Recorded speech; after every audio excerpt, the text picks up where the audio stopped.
music.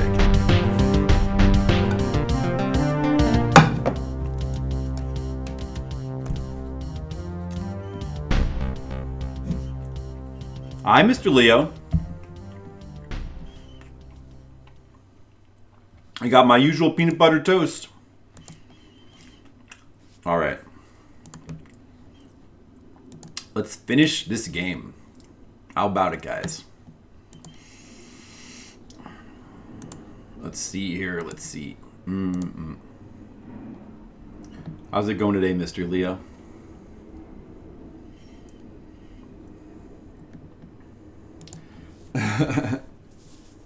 I already had my alcohol and Coke earlier. I don't want to drink another one because I've already had too much caffeine as it is. So I'm just drinking it with water, a nice water bottle. But you know, it's perfectly good for me.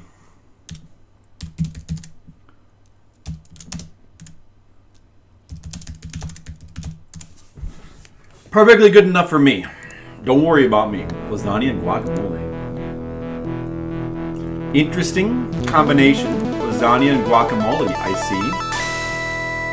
Okay.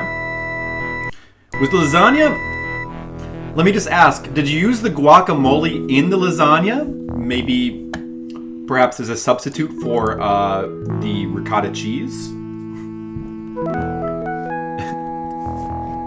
Or, did you take the lasagna, take a piece of lasagna, put the guacamole on top of it? Or was the guacamole entirely to the side of lasagna and completely separate? Were those foods separate but equal?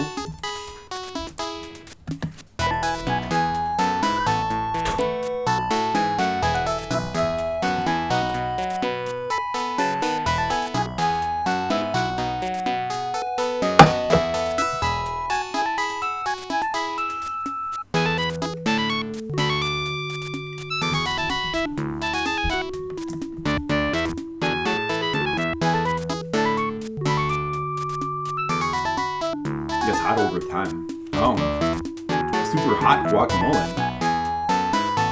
I don't think I've ever really had super hot guacamole before. I don't know about that. Sounds interesting, I guess. But did you just have it by itself? Or did you have it with chips or anything? This is a weird combination, Mr. Leo. How does that work? Oh, we don't need to watch the intro again. We've already watched this multiple times. We got, oh, my buttons aren't working. There we go. Oh, no, we don't. There we don't go. Fade up was just part of the intro. Pressing the keys. What happened? All right, game. All right. Oh, you gotta press this. Okay. All right. You need chips. Well, they're pretty bad for you, but then again, so is lasagna.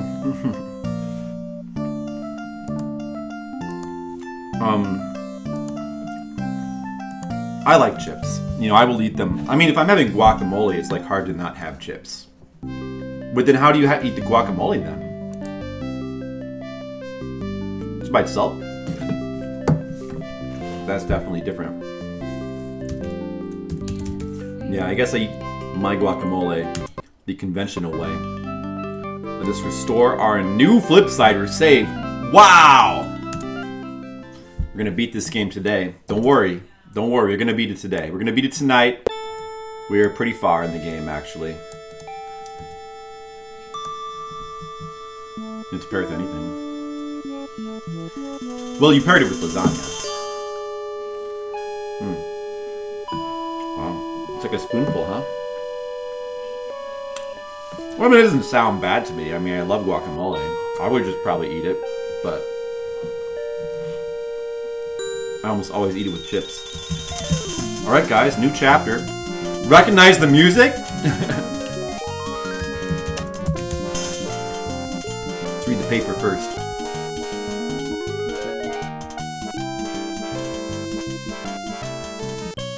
Witch Doctor in battle with Killer Slimeway. See, I'm in the costume, standing on the egg. He powerful bad, says Tribal Medicine Man, but I have stronger voodoo next time I try with pepper. You gotta love how all the news stories in this game are completely wrong. Just like in real life. Oh yeah, it's Star Trek. It's the old Star Trek theme. Very, very similar. The dragon wasn't the end. No, that was the end of like chapter 3 or something. It was not. No, of course not. This game is way more content than that, Kev Larson. Just wait. Let's read this newspaper. Mount of the Gods vaporized by cosmic ray. Yeah. What am I doing? Cecil the Limp. Position at Virgin Temple goes unclaimed.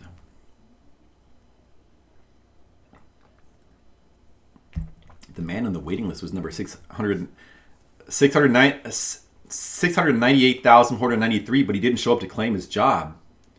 That was my number. That was me. Oh my God. Personal. Drexler, I've got another machine. I'm coming for you after you. Z. Vettenmeyer. Don't know that reference. Apprentice rock pusher. Long hours. Low pay, no for advancement. Contact Sisyphus. That's it's like one of those mythical myths. I'm familiar with that one, but I don't remember like what it's called. Humor's out of balance. Need a haircut? Got too much blood? Come to my saloon for a whole new you. Theodoric of York, barber surgeon to the stars. I don't get that either. Esmeralda's Witch Emporium. We will not be undersold. Poison apples by the gross. Hard to find items like newt eyes and frog toes. Always in stock. Senior citizen discounts. I don't really get that one either. Anyone get these references? Lost. One cat.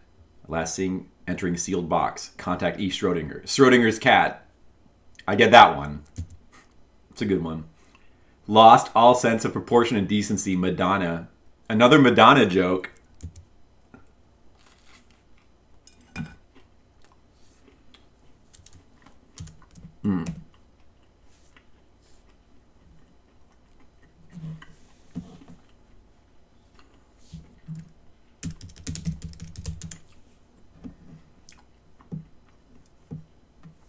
Strange looking crew. All right, let's get on the raft. Wampum Factor 2, Scotty, says the captain. Aye, aye, replies the man in the kilt. Plot your course, Mr. Zulu, the captain says. The warrior hesitates a moment and then points his spear into the mist. The raft drifts away. Got the beautiful raft music playing now. Now I realize that eating peanut butter toast and playing and narrating this game at the same time is a little bit difficult. Well, let's examine our new crew.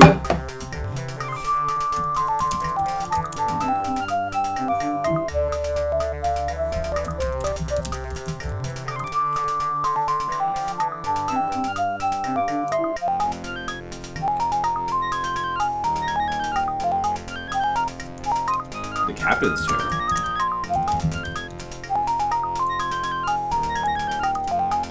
Let's talk to Kirk, first of all. Is his name Kirk? Oh, it's Smirk. Sorry. But Spock is just Dr. Spock. He didn't even didn't change his name at all. Unknown, Captain. We have little information as a child, but it is in the womb. Alright, let's talk to Captain Smirk. Are you aware that you are talking to a piece of wood? True enough, but what you don't realize is that this wood may one day be made into paper. Then, they're even doing the impression with the text, I think. Then, through technology unknown to our time, my words will suddenly appear.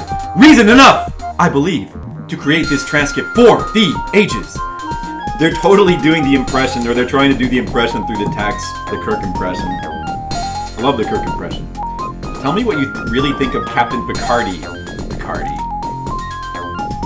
Sure, he can fly the ship, but can he feel the living, breathing pulse of her? Can he strike out against an enemy without overloading her very delicate systems?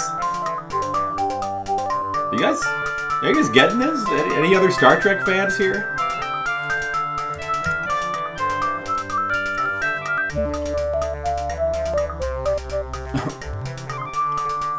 Oh man, they're still making them today. Well, I guess they stopped now. I don't know. Whoop. Oh, right. Which movie ended like that? Was that number 6? The Undiscovered Country, that where he's like second star on the left and straight on until morning? I think it was. I haven't seen that movie in a long time. The one I've seen most recently was Wrath of Khan, which still holds up. Oh, and the first one too. But I haven't seen it. I'm gonna rewatch all of them. I gotta marathon them because those classic Star Trek movies are great. I still like those. The Next Generation ones not so much, even though the show I love. Alright, that was Smirk. Now let's talk to Spock. Let's kiss Smirk first. Holds you off and says, I prefer to reserve my expressions of affection for members of the opposite sex. Kissing is one of the most potent weapons in my arsenal. Damn it, Jim, we're lost! Says the skeleton. The skeleton is Bones. Get it? Relax, Bones. A temporary inconvenience. He turns to the warrior. Mr. Zulu, please confirm our course heading. Mr. Zulu. It will become clear why Mr. Zulu became Mr. Zulu for a certain joke. Hey, Ponicus, this is great, isn't it? I like this part of the game. How's it going, Mr. Zulu? All right, let's attack. Let's attack Smirk. He swings his fist at you, missing my face by a good 3 inches, slaps the side of his leg with his other hand to stimulate the landing of the blow. Much to your surprise, your head snaps back and you go flying on your backside. You scramble to your feet and wonder how in the world he did that.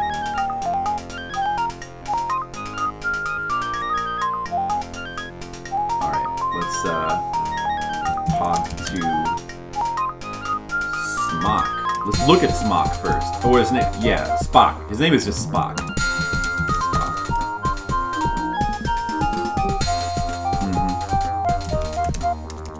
Uh-oh, Smirk begins to look uneasy. Talk to Spock. Surprised they didn't change his name. Is there a logical way to find a path through the swamp? Mr. Robinson is a tailor. I can't really be Spock. Mr. Green doesn't like asparagus. Mr. Wilson got on the train before Mr. Robinson, but after Mr. Brown. Therefore, I must logically conclude that we're completely hosed.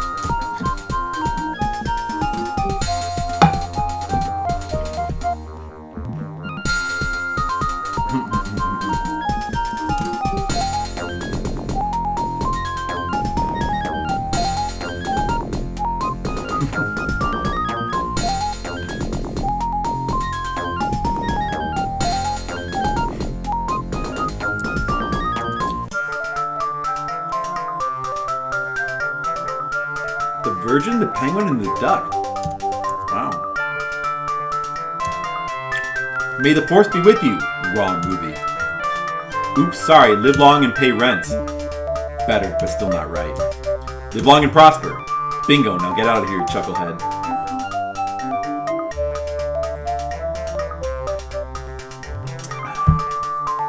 Okay. The peanut butter toast is eaten now, so I can now do all of the dialogue properly. Alright, let's kiss Spock. He passively endures my display of affection. A fascinating ritual, he says, but I felt nothing. Hit Spock. He pinches my shoulder, which somehow stops me mid-attack. I didn't think Zulu knows where he's a-going, Captain, says Scotty. Let's talk to Bones. Let's look at Bones. What are you looking at me for? I'm just an old skeleton, country skeleton who should have stayed home instead of signing up to go gallivanting around the swamp. What the hell's happening, Spock? Barks the captain. We have become spatially disadvantaged, Captain, caused, I believe, by Mr. Zulu's seeming inability to correctly orient himself to the points of the compass. Due almost certainly to the lack of sensory input created by the high concentration of hydrogen dioxide molecules in the immediate atmospheric vicinity. Did you guys get all that? Let's talk to Bones. How long will it take to find the shore? Damn it, man! I'm a doctor, not a navigator! I sense a lot of I'm a doctor jokes coming. How long have you been on this raft? Damn it, man! I'm a doctor, not a historian! What's the square root of 5,679? Damn it, man! I'm a doctor, not a mathematician! My arm hurts when I wiggle it. Damn it, man! I'm... Oh! Then stop wiggling it, you idiot! It's a good joke. This game has a lot of good jokes. Damn it, I'm done. We have to talk to every crew member, guys. First, let's kick Bones. Bones dodges the blow. Hit Bones. What are you coming after me for? I'm already dead. Jeez, you're slow. Toilet training, sputters the skeleton. Yeah, listen here, you walking abacus. Oh, I missed the last smirk insult. Or the Spock insult. It is funny, Mr. Leo. Gentlemen, please, interrupts the captain. This is not getting us anywhere. Silence falls over the raft. Let's talk to Scotty. Beam me up, Scotty. I didn't think you understand. We haven't any power to spare. What are you wearing under that kilt? Futuristic BVDs. I don't know what a BVD even is. Nice sporin. I also don't know what a sporin is. Thank you, sir, but actually 'tis me purse. You know, plaid has always been my favorite color. With all due respect, sir, you're a blathering idiot. Carry on, Scotty. Kiss Scotty. Didn't be taking liberties, young man, or I'll knock you on your wee bonny ass. Fuck Scotty. Scotty stops you cold and says, "You reached the final frontier, lad. You'll not be going more boldly where no man has gone before." Brand of underpants. Okay, I don't remember that one. Suggestions, Bones, asked Smirk. Damn it, Jim. I'm a skeleton, not a navigator. Yeah.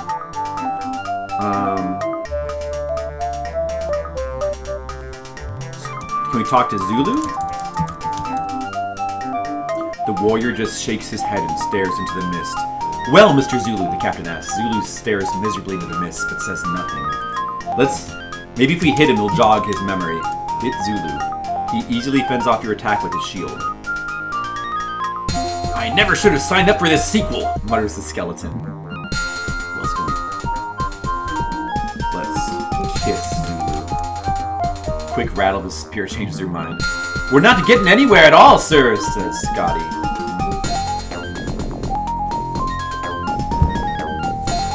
We've got to get these engines more power. Get it? Engines? Alright. Do we try to...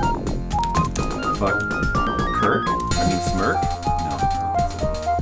I haven't been aboard the ship that long. A shoreline drifts into view. The crew cheers as the raft lands. You step off the raft only to discover that it's the same shore from which you departed so long ago. You've been going in circles, guys! What are we gonna do? Get on the raft again. Wampum Factor 2, Scotty, says the captain. Aye, aye, says the man in the kilt. Plot your course, Mr. Zulu. Wampum Factor 2. Well, we're on the raft again, and guess what's gonna happen? The exact same shit. What do we do, guys? How do we get out of this mess? Wanna know how? Mr. Zulu. I know. Mr. Zulu. In our inventory, notice that we still have the berries. Look at the berries. Remember what the berries were called? Rotten berries. Rotten berries! Give the rotten berries. Well, let's try giving them a smirk first. Maybe he'll like them. Captain declines your offer, saying, my sense of direction is already extremely acute. That should be evident from my work in Swamp Trek 4. What do we give them to... We're supposed to give them to Zulu, but let's try give... Let's give the berries to Spock also. Highly illogical. I am not the one who needed directional assistance. Berries to Bones. Don't give them to me, you idiot! I'm not the one who got us lost. Alright, alright. Give the berries to Zulu. The one who needs them. He gobbles down the berries. He confidently points the spear in a new direction. We got it, guys. Our shields cannot repel wordplay of this magnitude. Alright, now we're gonna just wait. Wait. Shields up, Mr. Zulu, barks the captain. Shields up. Alright. Swamp Trek. In this part, you discover that the raft is being drawn towards a great whirlpool. Wampum Factor 4! Scotty! Shouts Smirk. Aye aye, what? Aye aye, Captain! The Indians start paddling furiously. The Indians are paddling furiously. Whirlpool on the raft.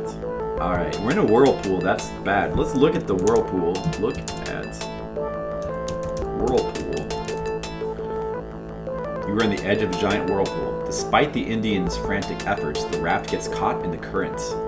Wampum Factor 6, Scotty! Give them all you got! Captain, I didn't think the Indians can take much more! Yep. That's the joke. That's why they're Indians. Just so he could make that joke right there. Although I guess Wampum Factor is pretty good too. Well, what do we do now? Panic. Don't need to panic. Let's scream in terror. You bellow until your throat gets sore. The raft skims along. Did you guys like my contribution? My screaming? We get flung in a new direction. We land on the shore of a tropical island. Fantasy Island on the raft. This is a lush tropical island overgrown with exotic bushes and trees. Fantasy Island. Do you guys... Are you familiar with the show Fantasy Island? Tattoo. Remember Herbie Villachez? Tattoo. Fantasy Island. If you don't know that show, you're not going to get any of these jokes. I believe there are also, like... Gilligan's Island and Addams Family show coming up soon too. So hopefully you guys remember those shows. Otherwise, this part might not be as funny. Hear a high, small voice call out, "De-raft, boss! De-raft!" Because remember, he used to say "deplane, deplane." That was his catchphrase. Deplane, deplane! I still remember the deplane jokes. There was even a deplane joke in UHF, I believe. A midget who also wears a white coat. Yeah. All right. Now the joke here, it's a little bit nuanced. See, that's the dude from Fantasy Island, Mr. Dork and Dadu. Well, I don't remember what his name was in the show because I never actually watched Fantasy Island. I'm just familiar with the 80s memes. But I believe the main dude in Fantasy Island was played by Ricardo Montalban, who also plays Khan, and that's why he just transformed into Khan. Oh no, he has turned into Khan! 15 years ago, you abandoned me on this island, Smirk. Certainly you had a beautiful climate and a wonderful house to live in, but it was only my superior intelligence that permitted me to find the front door and make my way inside. Khan's voice falls to a throaty whisper. Revenge, Smirk. Revenge is all that I have dreamed of since that day, and revenge is best served with a side order of French fries. So fry you shall, Smirk. This time you shall not escape me. Khan weaves his hand, and a bamboo cage falls over Smirk and the rest of his crew. Not a bamboo cage! Khan hoists them up in the air, and then disappears into his house, laughing maniacally, babbling incoherently about rich Corinthian leather. Yeah, you remember the rich Corinthian leather that was, he did like a commercial. Rich, that was another 80s meme. Maybe 70s meme. I'm not sure. Dadu returns to you and says, Khan is the dark side of Mr. Dork's personality. He doesn't come out very often, but when he does, there's only one way to bring him back. It is the universal panacea of the islands. A coconut drink with rum and a little umbrella. Well, we have our quest for this chapter, guys. Aside from getting the main thing, which I think it might be that bolt thing right there. Look at bolt. Pretty sure that bolt is the main thing we're actually trying to get. No, what? No, is it the bolt cutters of like Infinity or something? Because we have all the other items. Just do my inventory. Danger, do not remove Linchpin Industries. Shit. Oops. Well, I guess there's no reason to even use this command for a one-word command. Inventory. Yeah, so far we have the crowbar, the stake, the wrench, and the pitchfork. We need one more. We need the bolt cutters of... Oh, it was the bolt cutters of doom. That's what it was. So our main task is to get that. But our other main task is to get a coconut drink with an umbrella. Alright, let's talk to Dadu. Does Khan always greet his guests this way? No, he and Smirk had a quarrel many years ago, and the boss is still upset about it. Where do you come from? Oops. I come from a neighboring island here in the swamp. Perhaps you will travel there. Tell me about the cure for Dork again. You must bring me a coconut drink, monsieur. Monsieur. I'm bad at French, sorry guys. It must contain some rum and a little umbrella. Hey Dan, what's up? Oh, you got all the emotes. Look at that, Dan. Don't worry, we're making progress. Where can I find this coconut drink? The swamp is big, monsieur. Perhaps you can find it out there. Where do Dork's clothes go when he turned into Khan? I don't know. I never figured out how he does that. Yeah, it's you. Are you familiar with Fantasy Island, Dan? I never watched it, but I knew enough to know the jokes. Yeah. In this game, he says, de-raft, because we're on a raft. Tell me about the bolt. The bolt goes far underground, monsieur. It answers the island to the bedrock, keeping it in place against the powerful, mysterious forces of the swamp. Yeah, well, you just missed all the Star Trek references, because in that cage is, like, the whole cast of Star Trek. Why do they call it the Swamp of Perdition? Because the name Swamp of Unfathomable Horrors that stalk men's dreams was too long to fill the map. However, man, shoot you. Yes, okay. So that was Dadu. Let's look at him, too. Let's hit Dadu. Harm him and you will have me to deal with. Okay. Let's attack him anyway. Let's kiss Dadu. He kisses you on both cheeks and says, Bonne chance, monsieur. That's nice. Look at cage. It's a sturdy bamboo cage. It contains the crew of the swamp raft. It is held aloft by a chain secured to a very large boat. Yeah, so that they're from Swamp Trek. They have a Smirk, a Captain Smirk. They have Scotty. They have Spock. They have Zulu instead of Sulu. And they have Bones, but Bones is an actual skeleton. Alright. Well, let's get on the raft, I guess. I think we're done here. Was there anything else to do? Let's just get on the raft. I will pilot my own raft. Alright, guys. It's time to solve puzzles. Enjoy this beautiful raft music. I like this music. All the music in this game is great. How much of this game have you seen so far, Dan? You gotta check this game out, Dan. I think you'd like it. Engines. See, I've got, instead of engines, I have engines. Because the raft is piloted by, or it's rowed by engines. Let's go to this beach here, I guess. No pie. We haven't had pie in a while because we can't really go to Baker's Square, but we might be able to pick some up soon from Jewel or something. We've been giving her coffee cake recently because it's what we've had on hand. She's in bed though. Yeah, the music in this game is great. I think this is like a hidden gem of the DOS adventure game era. That wouldn't make it a game. It wouldn't.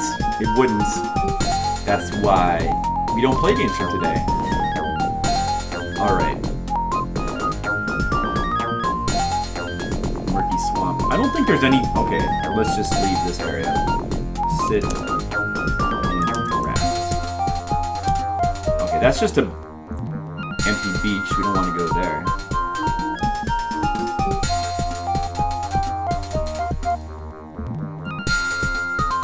Alright, let's check out this island over here. Engines at 27% power. You encountered a small iceberg that blocks further passage. Look at ice. As small as icebergs go, still, it effectively blocks any further progress. Oh, Pull. We can use our dragon, maybe? Pull tail. Burn ice. The dragon tries to flame broil the iceberg, but succeeds in only melting a few drops. Well, it is only the size of a small lighter. That's too bad. Okay, well, I guess we'll turn back.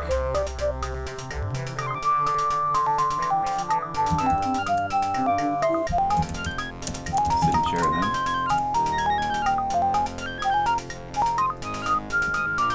Alright, there's an ice cube there. Can't go that way yet. So got this island here. Prepare for more references, because each one of these islands is a reference. Monkey Island! We're on Monkey Island, guys. The largest coconut you've ever seen is guarded by a four-headed monkey. Oh. Let's talk to the monkey. Talk to monkey. He ignores us. Oh yeah? We'll hit the monkey then. The monkey dances out of reach and laughs at you. Spit on monkey. Dance with monkey. Just dance. Oh, I remembered an Easter egg in this game. Let me show it off. I'm going to kill myself now. Kill me. But without this story, without you, the story would be so interesting. Would you really like to die? No. That's better. Glad to see you feeling more chipper. Just kidding. Kill me. Yes, I want to die. You would? Yes. Are you sure? Very sure? Yes. You have failed. Okay, bye-bye. You have failed. You see? That's what happens if you kill yourself in this game. So don't ever do that, guys. Let that be an example to you. Four-headed monkeys can't be trusted. That's true. If it was a two-headed monkey, it'd be okay. Lick monkey. Kiss monkey. Four heads and lips that go on forever. If you started kissing it now, we'd never get through the rest of the game. I don't know about you, but I'm getting hungry. That's fair. Take coconut. No, he won't let us get that coconut. And what do you do about this monkey? Oh, the banana. Yoo-hoo. Alright, remember if we cast the Yoo-hoo spell, near any water we get a banana. Give banana to monkey. I think this might be the correct thing to do. See, summoning that banana did eventually have a use. Give the banana to the monkey and he immediately scampers off.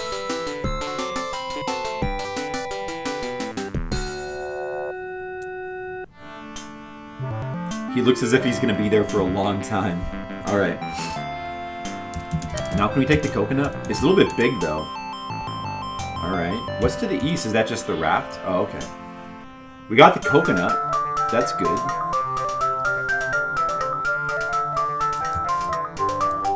Off to the next island.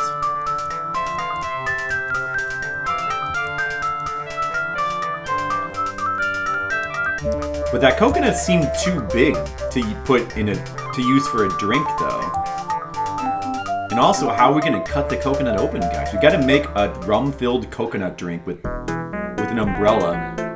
Treasure Island, home to the renowned Columbia School of Piracy. Well, let's read the sign. Tasteful arrangement of a ship's wheel, a skull, and the words Columbia School of Piracy.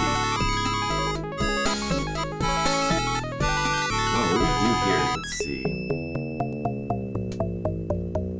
I'm gonna sign up for the school. Yell. Oh, can I go north? Oh, okay. Can I open the door? Open gates. A gnarly pirate comes up to you and says, "Har, if you want to be coming ashore, you need a certificate. Where be it?" The pirate looks at you expectantly. Alright, we need to get a certificate, so let's come back here later. We want to do a school of piracy. Because that sounds like a good idea, right? Right, Dan? Yeah. Exactly. Again, the goal of this level is to get a mixed drink of rum in a coconut.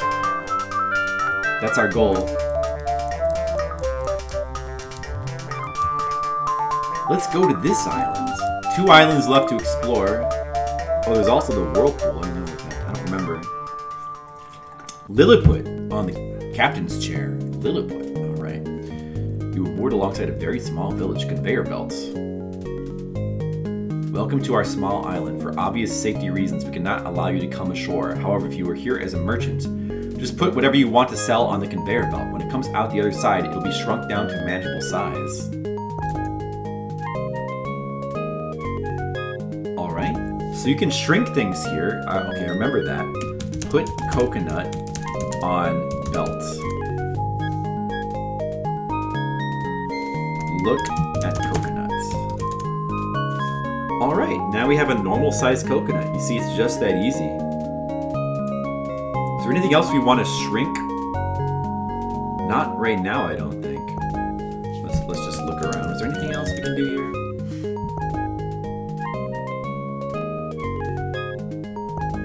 Pull the lever. It reverses direction. Maybe I think we might be supposed to grow the dragon back to its original size. Although that seems like a bad idea, right? But let's just do it.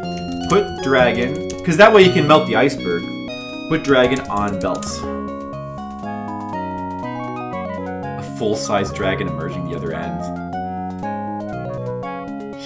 He settles down on the raft as if to say it's content to go wherever you're going. Alright. Now we have a drink-sized coconut and a full-sized dragon, so we should be able to get through that ice cube now. But first, let's explore this little island here. And I remember that, I think this is Gilligan's Island, because there's a Milligan's Island, yes. I remember there was a Gilligan's Island, complete with theme song. Hey, Skittles! You're here just in time for Milligan's Island! Sit right down and have a tale of a spaceship. Something, something, something, the minnow would be lost. The minnow would be lost. This song, I don't remember the words. Ginger, Marianne, and Skipper. Never mind. Okay. Large beach umbrella. An umbrella! That's the umbrella that we need for our drink. Let's take the umbrella. Now we got an umbrella for our drink. We just need to shrink it down to size. What up? Let's look at the boat. Why did they bring all these clothes? It was just supposed to be a 3-hour tour. It's a small boat with wash and hull named Guppy. A bottle floats in the water. Got a bottle. Open the bottle. How's it going today, Skittles?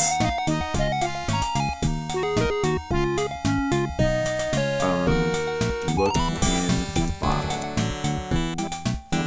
Matchbook. Little buddy, the professor has built a flying machine out of some trees and a bunch of seashells. All he needs to make it work is 2 paper clips. Sorry, Skipper, I've only got 1 paper clip left. I used all the other ones making a necklace for Ginger and she lost it. Oh, that little buddy. That little buddy. Can we talk to Skipper or no? You can't talk to the boat or any of the Gilligan's people. Oh, the voices on the other side fall silent. Hush, did you hear that? It must be natives. Headhunters, cannibals. Quick, into the bushes. You hear a mad scramble as the castaways scurry for cover. We scared the castaways. Look at castaways. Oh, we can't actually look at them. What else can we look at here? Let's kiss the boat. Kissing a boat, while it might satisfy some bizarre sexual urge, won't get you anywhere in this game. Punch boats. That's not gonna get me anywhere. Alright then. Oh, look at matchbook. Oh, well, fucking take it then. Got it, Skipper. We'll build a giant slingshot and shoot ourselves over the swamp. All we need is 25 yards of rubber. Read match. Today's uncertain economic climate. Do you long to return a solid, old-fashioned occupation that offers financial security without trying to a single location? Be a pirate. Do you like meeting new people and then robbing them at sword point? Do you like visiting exotic towns and villages and putting them to the torch? Do you like blindfolding people and making them walk the plank in the shark-infested waters? Do you like downloading Eric the Unready illegally and playing it for your stream for Skittles and Mr. Leo and Dan Schoening? Well then, piracy is perfect for you.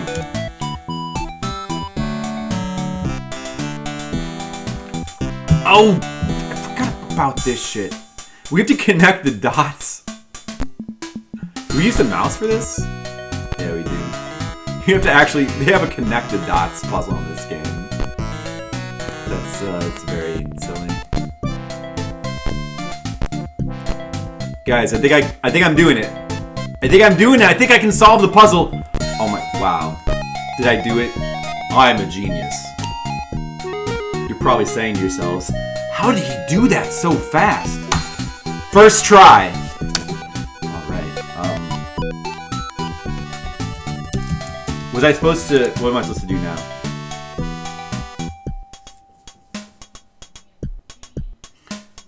The Columbia School of Piracy is an equal opportunity corrupter of the youth.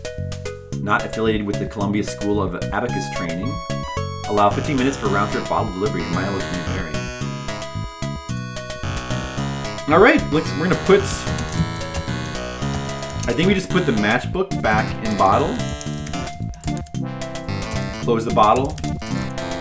You have no way to close it. Really? Oh, maybe it doesn't matter. Throw bottle in water. Bottle floats away. Thurston, dear, isn't there someone you can bribe to get us out of here? Alright, now we wait. Play the waiting game. The professor has developed a genetically altered strain of dolphin. They can talk, they can each carry 2 people on their back, and are intelligent enough to find their way through the swamp. The only problem is that he's bred out their ability to swim. That's a shame. Chat. Emote only. Only the moderator, Mr. Leo, can speak in words. Well, that's awkward. Perhaps we could hollow out a giant tree, stuff a bunch of gunpowder in one end, and shoot ourselves off the island. What do you say, Skip?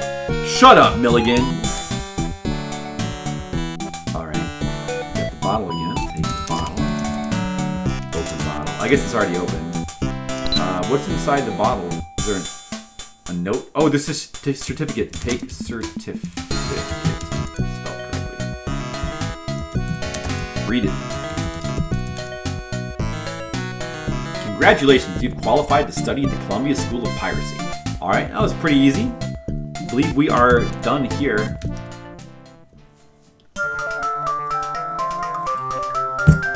Did I mention I love the raft music?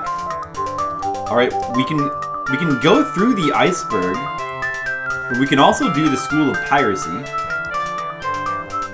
Let's do the Piracy School first. You know, it's funny. I feel like I'm trying to go back through my memory, and I honestly don't really remember buying DOS games. I think I might have bought a couple. I do think that I got like King's Quest 5 or 6 for my birthday or Christmas or something. I might have got those as presents. I might have bought them. Because I was a big fan of the King's Quest. Most of the DOS games I've played over the years, I've just been given to by a friend or a cousin, or usually I just find them on discs and just play them, whatever, completely random. The DOS games I have played, I may as well have been playing in the RGG in my youth. The DOS games I played were all completely at random, pretty much. Although it tended to be the popular ones, obviously. Yeah, exactly, most of the time. Except for King's Quest, I was a big fan of the King's Quest games. Maybe like a couple others. I didn't really own a lot of like box copies of DOS games. Like I had a couple of like the big ones. Like I had StarCraft and Diablo. Although those are beyond DOS, I guess. All right. Open gates. Got the certificate. Here we go. I love King's Quest 4, 5, and 6. All of those games. I also played 7. That one's still good, but a little bit of a step down. Oh, okay, we gotta read this. Pirate leads you a ramshackle hut with the name Lafitte Hall over the door. Huge bamboo Jesse says. Sits down and he says, we'll be having 3 classes today. At the end of the quiz, if you pass, you'll receive your bottle of rum and an eye patch. Now heave to while I fetch your first professor. Look guys, it's our first professor. The same pirate comes in, only this time he's wearing an eye patch. He strides to the makeshift lectern and clears his throat and begins to speak. Good morning. I will be conducting the first of your 3 training sessions today. First, let me fill you in on my qualifications. I've been registered pirate for 16 years. I rank 6th in the all-time booty list, and I'm a funding member of the Keel Hall Club. I was voted Buccaneer of the Year 3 straight years, and twice during that period I served as the vice president of the steering committee on community relations. My topic this morning is selecting an identity and building a reputation as a pirate. First of all, pirates must have the color of their beards registered at the International Piracy Board. Oh my god, this is going to be a lot of reading. Ouch, my voice already hurts. Hey Ginny, what's up? Fumbles with the notes and continues. Pink beard, salmon beard, burnt sienna beard, peach beard, fuchsia beard, puce beard, cyan beard, summer saffron beard, lavender beard, and mauve beard. This is the latest list of unused colors for beards. Once you have selected an identity, your next problem is to spread your reputation. You will appreciate the difficulty of this task when you realize that the persons most qualified to testify ruthlessness will be the very victims who you have killed. Nevertheless, notoriety must be achieved, and it is hard to strike fear into someone's heart if they have never heard of you. Consider the following dialogue. Ahoy there, stand by and prepare to be boarded. Who's gonna make me? It is I, Vermilion Beard, the mighty pirate. Never heard of you. Bugger off. This is clearly an unsatisfactory exchange. We therefore recommend 3 specific procedures to help spread your reputation. Number 1. Always let a few victims of your raid survive. They'll be sure to talk when you get back to port. Remember, you let them escape. However, make sure they know your name. Number 2. Print up wanted posters with your own name on them. Make a lurid path for yourself. Spread these posters liberally throughout the port cities. Number 3. Make good relations with the press. In particular, keep your eye out for a down-in-his-luck writer, whom you can enlist as a chronicler of your exploits. With the proper public relations campaign having taken place, let us now revisit the earlier dialogue and see how it goes. Avast! Heave it, heave to, and throw down your weapons. Who are you? Black Rod Beard, ex-insurance salesman, the swarthiest pirate ever to sail these waters. Eek! That's all for now. Your next instructor will be here in a minute. Pirate leaves the room. Again, you hear the rapid footsteps, and then he re-enters through another door, this time wearing the eye patch on his other eye. Good afternoon. I'm here to address the practical side of becoming a pirate. Many people may think the way to get started is simply to sail on the shipping lines and start plundering. No, no, no. Here are the 3 steps you absolutely must take before embarking on your first raid. First, hire a director of human resources. He will help you to identify appropriate staffing levels. He will also be invaluable in resolving conflicts when your raiding schedule interferes with your crew members' annual and sick leave. Second, get a good accountant. He will help identify which treasures are worth pursuing. I know my own career blossomed when I stopped chasing ships laden with crude silver ingots and started going after cargoes of negotiable securities and bearer bonds. Your accountant will also help you take maximum advantage of the rules that govern the depreciation of your ship. Third, don't buy, lease. Everything from cannons to cutlasses. Why pay cash for something that may end up at the bottom of the ocean? Let the other guy take the risk. Remember, successful pirates have always been well-organized small businessmen who are familiar with the principles of sound management. Now please be patient until your next instructor arrives. The pirate leaves and then he comes back the other entrance. When he comes in, the eye patch is gone and he's wearing a wig. I was hoping he'd be wearing 2 eye patches. Hello, he says, slightly out of breath. The final session today deals with the treasure itself. The rules governing the disposition of booty are well established and are as follows. Number 1, steal the treasure. Number 2, put it in a chest. Number 3, bury the chests. Number 4, make a map. And number 5, lose the map. This seems simple enough, but you would do well to remember some little touches that distinguishes a graduate of the Columbia School of Piracy from a rank amateur. First, you must always mark the actual location of the treasure with an X. This simple yet elegant method is much preferred to drawing a circle around a site, or worse still, defacing the map with a bunch of crude arrows. Then it is customary to rip the map into several, although no more than 4 pieces. Dripping blood on the map is optional. All referenced landmarks should be dramatic natural formations. All sea distances should be recorded in leagues, while land distances should be marked out in paces. Finally, before losing the map, make a copy of it and bring it back here to the school. We will, authenticate the location of this treasure. Ginyu! Power up! Power up. Wait, let me read the rest of this funny dialogue.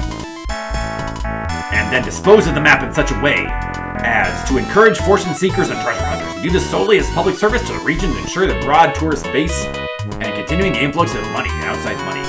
This concludes your classes. The dean will return in a few moments to administer the quiz. Alright, guys. Thank you, Ginyu. I'm marking your number down and do this real quick. So I gotta read this dialogue. You now have another hour. You're 2 out of 3. Nice, good job.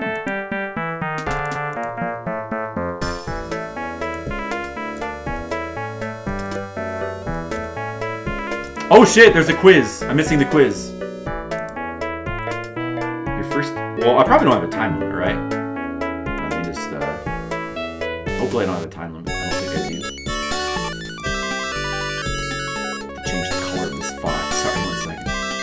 Alright, 2 out of 3 for Ginyu. Alright, where was I? Upon boarding an enemy ship, your first statement should be, "Pardon me, is this ship taken? Permission to come aboard. Avast, ye scum swilling sons of sea cows prepared to swallow steel." Obviously, it should be Avast. The universal symbol of piracy is crossed cutlasses over an open treasure chest. Jolly Roger. Copy A colon. Obviously, it's copy A colon, right, guys? When ordering drinks at a dockside bar, one asks for grog, lemonade, or white wine spritzer. I'm gonna say white wine spritzer. A broadside is the part of a barn that regular Navy types can't hit with a cannon. The part of a woman you see when you stand next to her. The withering barrage of cannon fire aimed at another ship. I'm gonna say the part of a woman you see when you stand next to her. That sounds right. The correct way to punish a mutineer. Make him walk the plank, write a stern letter to his parents, send him to bed without supper. I'm gonna say write a stern letter to his parents. The proper pet for a pirate is a piranha, a parrot, a poodle. Dan, that sounds like a poodle, right? Yeah, Dan, I agree. You've been to pirate classes too, haven't you, Dan? Yeah, I can tell. Primary advantage of wearing a peg leg. You can take it off and bash people with it if you get in fights. You don't have to worry about leaving the house wearing unmatched socks. Chicks dig them. Definitely the chicks dig them. Primary disadvantage of wearing a peg leg. Hard to walk across a lawn. Yeah, we think alike, Dan, exactly. Hard to walk across a lawn full of gopher holes. That's true. Hard to sneak up on people. That's true also. Woodpeckers. It's a tough one, right? I'm thinking woodpeckers. Hard to sneak up on people? Actually, you know what? I'm gonna go with hard to walk across a lawn full of gopher holes. That's just so true. The best way to pass time during the intermittently boring stretches at the sea between raids. Monopoly. Singing 999,999 bottles of grog on the wall. Picking out one guy in the crew and just staring at him. I agree. Picking out one guy in the crew and just staring at him. What is the question most frequently asked by new sailors on their first day at sea? I'm okay with that, Ginyu. We will look forward to more Manos soon. Why are there 3 other men sleeping in my bunk? If I'm not supposed to do it there, why do they call it a poop deck? Are we there yet? What do you think, Dan? This is a tough one. You know, this is a tough one. Some of these questions are pretty tricky. Are we there yet? Okay. pirate takes the quiz away and grades it. He returns and says, "Har! You passed the test! You see? I got all the answers right. I knew it. Here is your rum and your eye patch." He takes your arm and walks you back onto the raft. "Good luck to ye, and don't be forgetting to bring us back copies of your maps." There's a wave and disappears. Okay.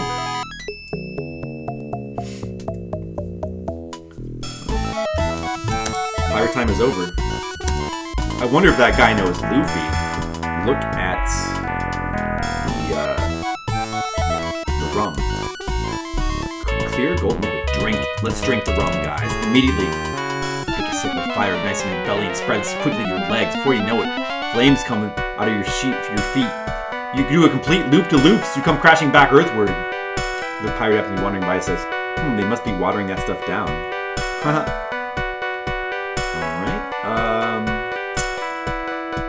What else did we get?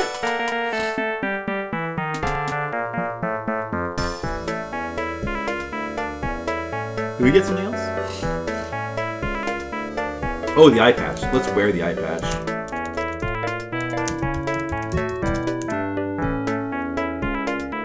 Okay, Ginyu, that's cool. I'll be around for a while. Probably. Let's eat the eye patch. Actually, let's eat the... Okay, never mind. We'll just keep wearing it. Okay. Well, then we leave here.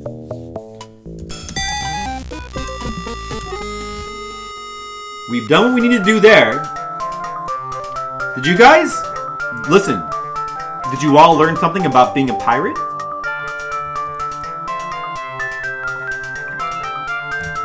It's very educational. What happens if you... I feel like nothing good happens, but what happens if you go in the whirlpool? Let's just check. Oh. The engines can't take anymore.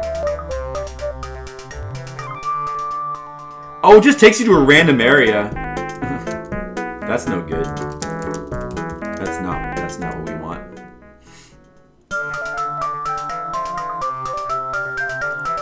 I don't know why the rap music is so good. It's so good. Stupid rap music is... You can actually go diagonally if you use the number pad to move. Alright. We still need to do the iceberg. So we have... Oh, yeah, we have the... Maybe we should shrink down the umbrella first. That was this island, I believe. We have the umbrella... We have the coconut, we have the rum. But we need to cut the coconut open somehow. Okay, pull lever. Oh, maybe... Export. I'm not sure which is the correct or... Okay. Let's put umbrella on belts. It doesn't get any larger. Oh, it's going the wrong way then. It won't let you, like, grow something bigger than it should be.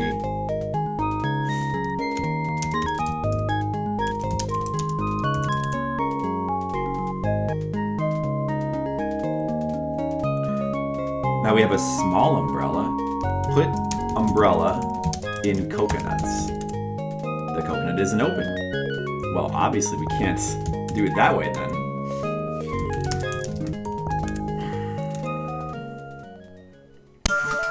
I don't know if there's anybody to talk to on that island.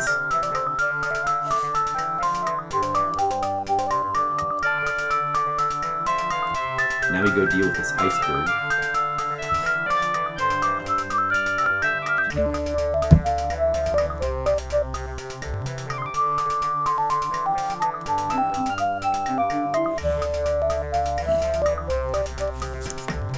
Alright. The dragon flies up in the air, dips its wings, sloop, and flies over the horizon. Oh, the dragon melted the ice cube for us. And with that, the dragon is gone. We no longer have a dragon, guys, but he served his purpose. Didn't he?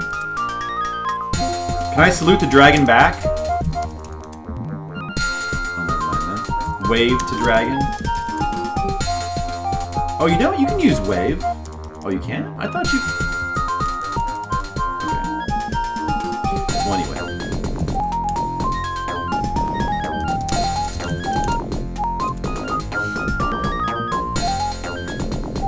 I don't think you can do that though, unfortunately.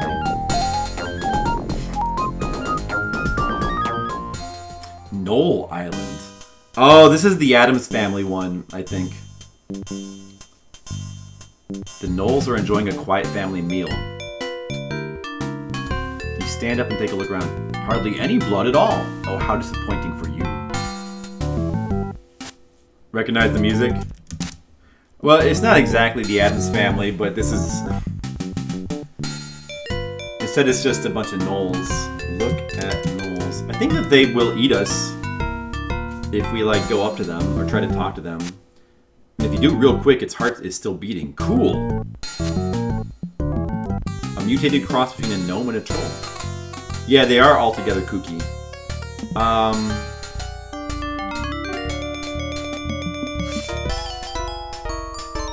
Kiss Knolls.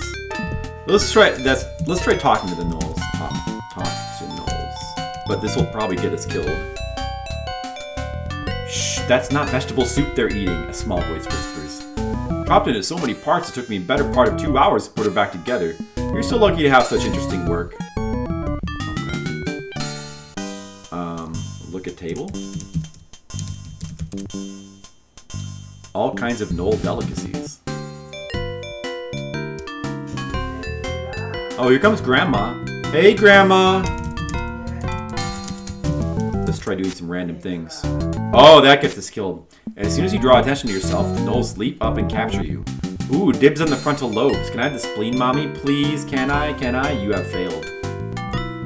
Turns out, talking to cannibal Knolls is a bad idea. Andy Richter. James Corden. I guess James Corden does kind of look like Andy Richter. She's just going to the bathroom. She's not going to make an appearance today. Alright, what do we want to do with these Knolls?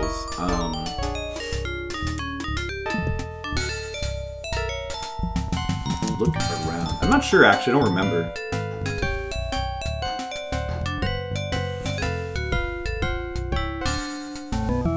Stop playing with those intestines. Do we want to... I guess we want to go east, maybe? Get off raft. Go east. Alright, playroom. This is a bizarre playroom. Macabre pieces of equipment. I guess it's macabre. I don't remember how to say in that world.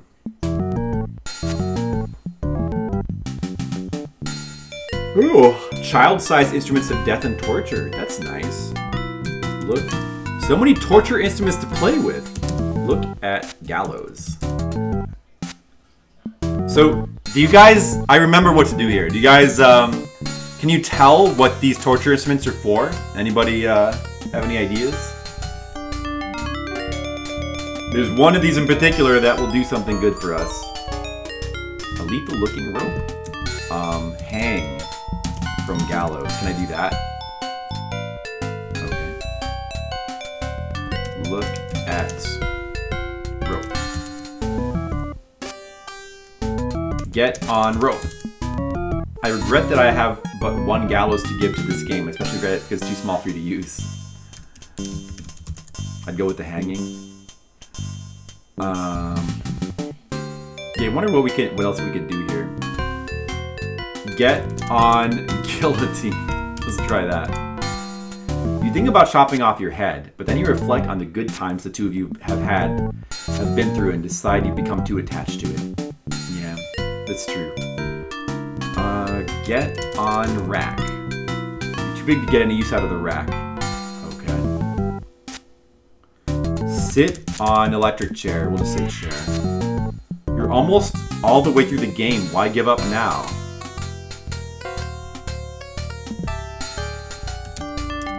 I don't know.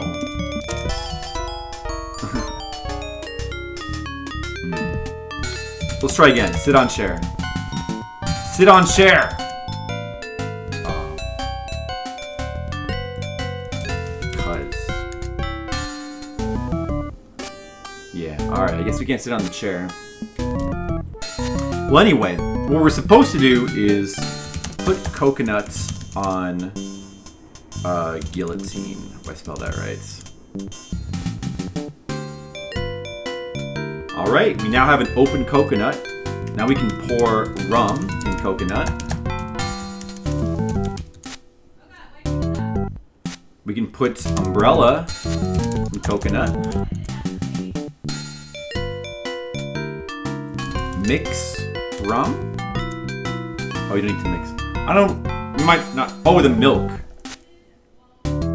Put milk in coconut. Do we need to mix it? No, mix is not a verb. It's probably good enough, I think. I think it's probably good enough. Okay. Leave. Oh, really? Okay, fine, then go west. Let's check up to the northeast. The last public beheading, 10th of September, 1977. That's so close to the day I was born. It's 3 months away. I was born December of 1977. Really? Public beheading? Wait, like, in what country? America? You put the lime. Unfortunately, we don't have any lime, Mr. Leo. Alright, we're done playing around with the gnolls. I don't think you actually do anything with the gnolls. There's like not a lot of interactions with the gnolls. They just eat you, that's it. I believe we have the drink. It should be good, so we can just go back to the... We can, like, finish the chapter now, I think. Oh, really, Dan? Wow, we're so close in age. We're only 6 months apart. That's crazy. I didn't know that.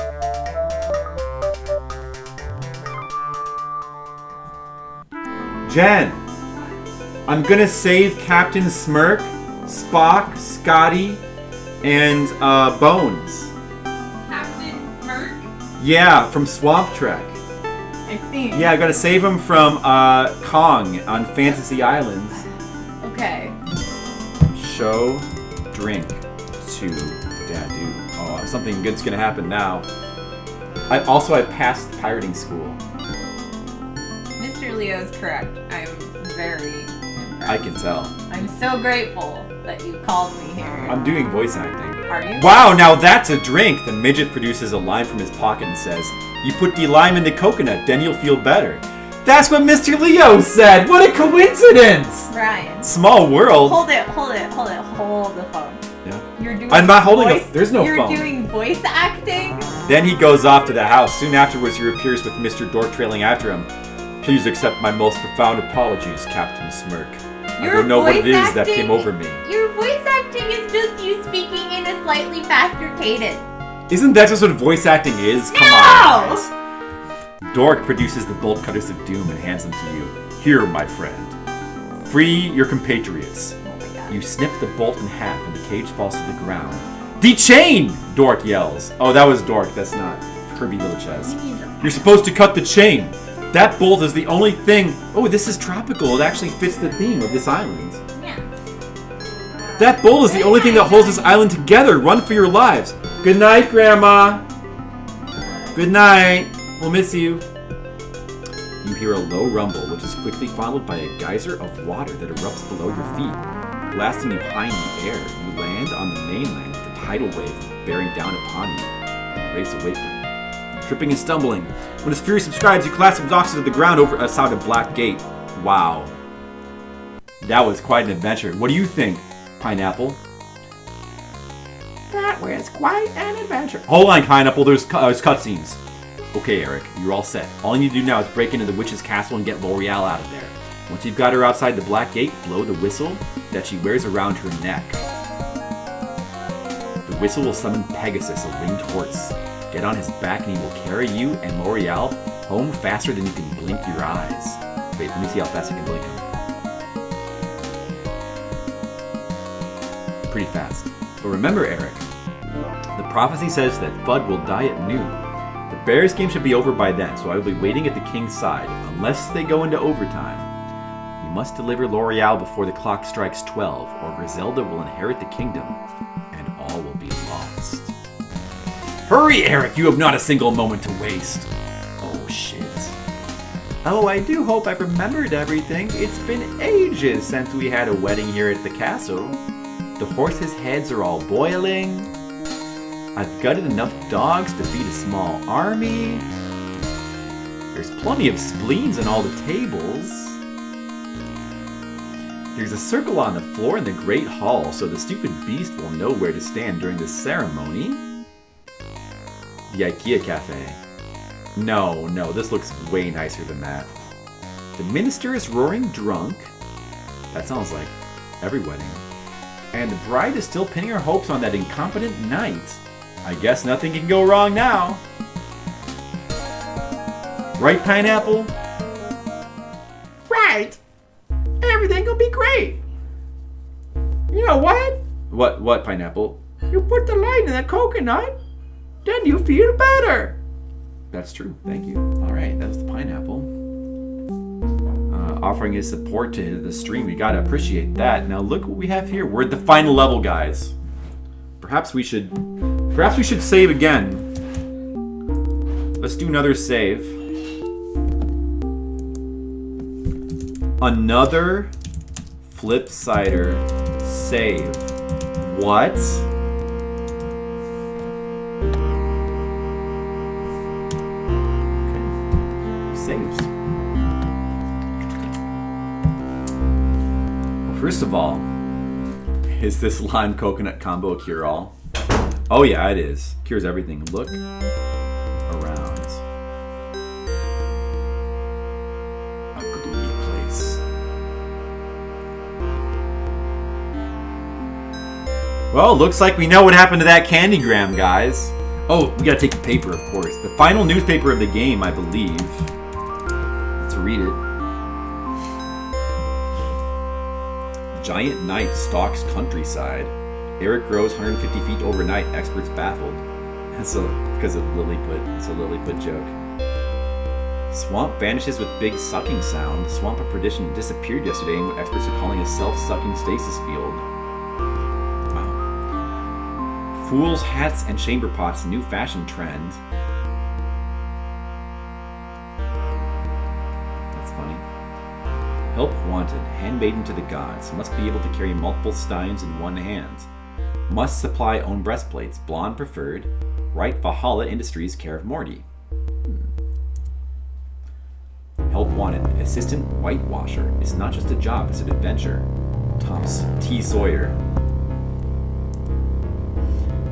Cadbury Table Factory. Specializing in tables of unusual shapes for over 500 years. Rhomboid, ovoid, hexagonal, polyhedral. Good references. That's a joke about the rhomboid table.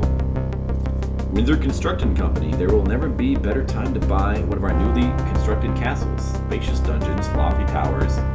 All models have 3 bedrooms, 2.5 privies. Low interest rates. Title insurance.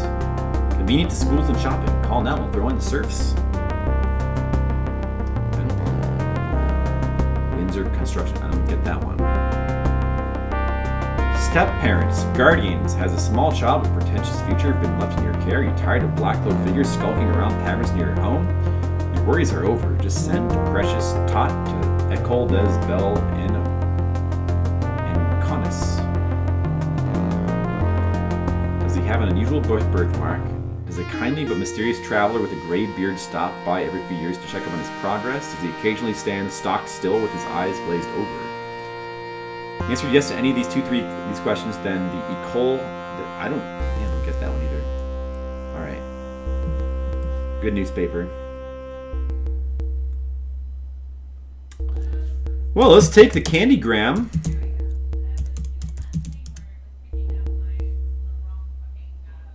Oh, our feet are mired in black sticky goo. Black sticky goo. That must be the pitch.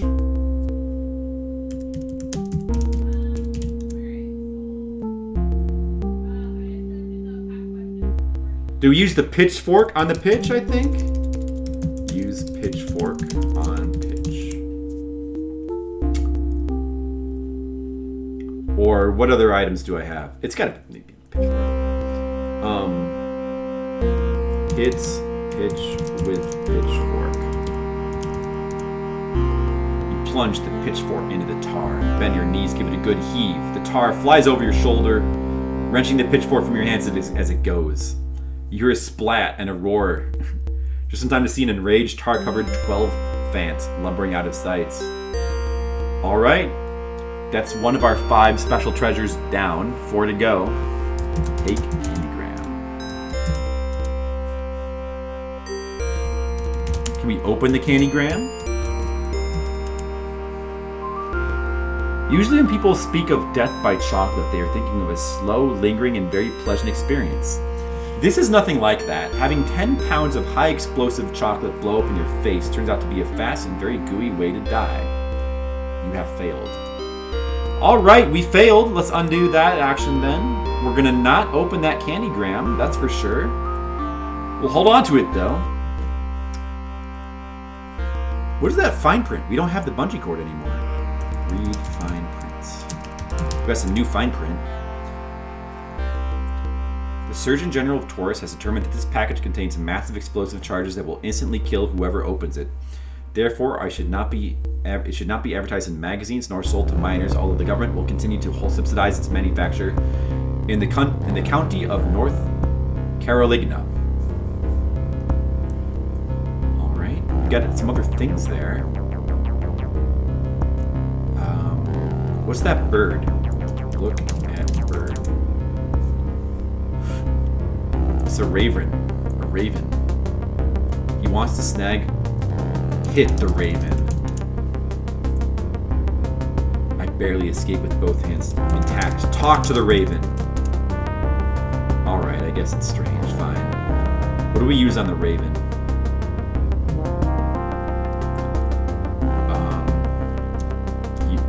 Give steak to raven.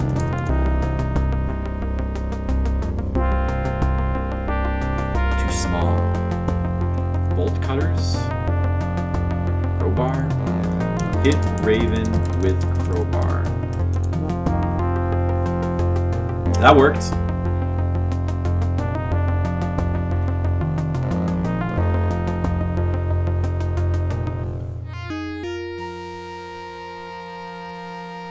Alright, we used up our crowbar to get rid of a raven. Seems like a good use.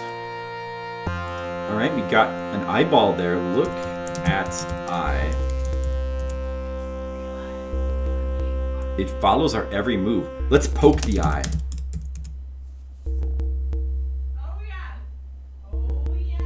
Oh, a small voice in your hurry, Eric. Sir Pectoral's thugs are closing in on you faster than usual. Oh, we got a strict timer now. That's okay, we got some time to fuck around. Oh, you know why that is? Because, like, the events in this final area are timed. That's why. But still. Kiss the eye. Okay. Alright, what do we use on the eye? Use a wrench on the eye? The stake? Or the bolt cutters? I think the bolt cutters are for the lightning bolt. Cut. Bolt. Oh, of course, the bolt. Of course you would cut a bolt with bolt cutters. That makes perfect sense. Oops. Oh, I got the perfect chance to use my oops command. Oops, bolt. I like that oops command.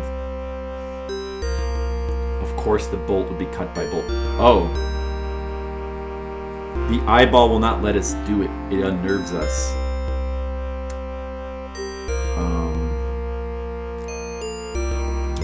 Hit eye with stake. Hit eye with wrench. What do we do with the eye? Wave wrench. Oh, cover it with the stake. Cover eye with stake. That's what it is. You slap the stake onto the black eye. It falls to the ground and vanishes. Cut bolt with bolt cutters. Nothing has ever made more sense than to cut a bolt with bolt cutters. And finally, the moon. Oh, it's a crescent wrench and a crescent moon. So, turn moon with wrench, I think. The gate swings open. Suddenly a rush of ghostly shapes streams past you. You are knocked to the ground until a gray whirlwind passes. When you get up, you see the wicked witch standing in front of you. At last, she cries in triumph. Those gates were sealed 5,000 years ago by the great wizard Bellsnout. He scattered the keys across Taurus so that they could never be assembled again. But now you have found them and opened the gates so that all the evil of the world shall be free to roam Taurus for as long as my castle stands. She throws her head back and lets out a small, screaming cackle. A voice in your head says, "Oops."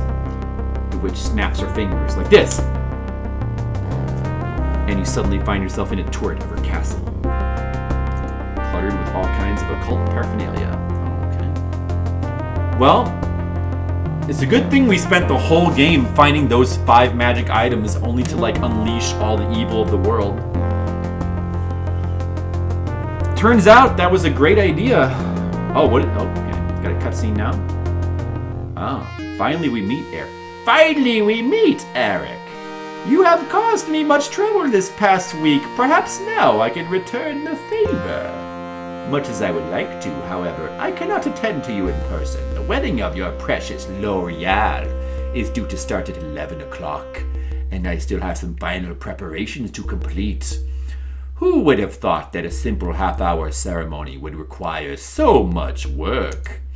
I'd love for you to participate in the nuptials, Eric, but it's considered bad luck for dead men to come to weddings, and by the time the ceremony starts, you will most certainly be deceased. Oh! The witch turns over a large hourglass and intones a portentous voice. When the last grain of sand through this glass has sped, Eric the Unready shall at last be dead. Her normal voice returns and she adds, I'd say we're taking maybe 10 minutes here. She cackles a few times and then leaves. Oh no. Oh no, what are we gonna do? We have 10 minutes. When the last grain goes through the hourglass, Dan Schoening will be dead.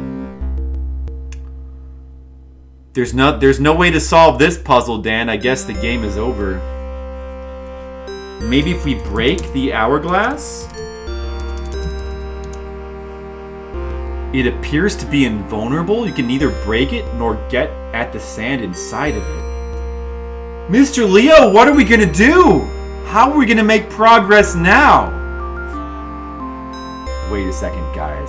I've got a brilliant solution. Turn hourglass on its side. Well, on side. Just turn the fucking hourglass. You set the hourglass on its side. The sand stops draining and the curse is temporarily foiled. Is Eric ready yet? He's getting there. RJR, how are you doing? I don't want to live in a world without Dan. No, Dan! Don't leave us! It's okay, Dan. I turned the hourglass on its side. Now the sand can't fall, so the curse has been foiled. You're still unprepared. Don't worry. We're gonna get you prepared. Just watch this. Watch the magic happen. Alright, let's look around. Let's look at this. We're in the last area, by the way, of the game. So if you want to see the ending, then stick around. By the way, the best music in the game is also coming up really soon. I hope you guys enjoy music, because one of the best songs in the game is coming up soon. Alright, skull. Let's take everything that's not nailed down. We got the eyeballs. Skull. Look at the skull. Looks the same as all the other skulls. Okay.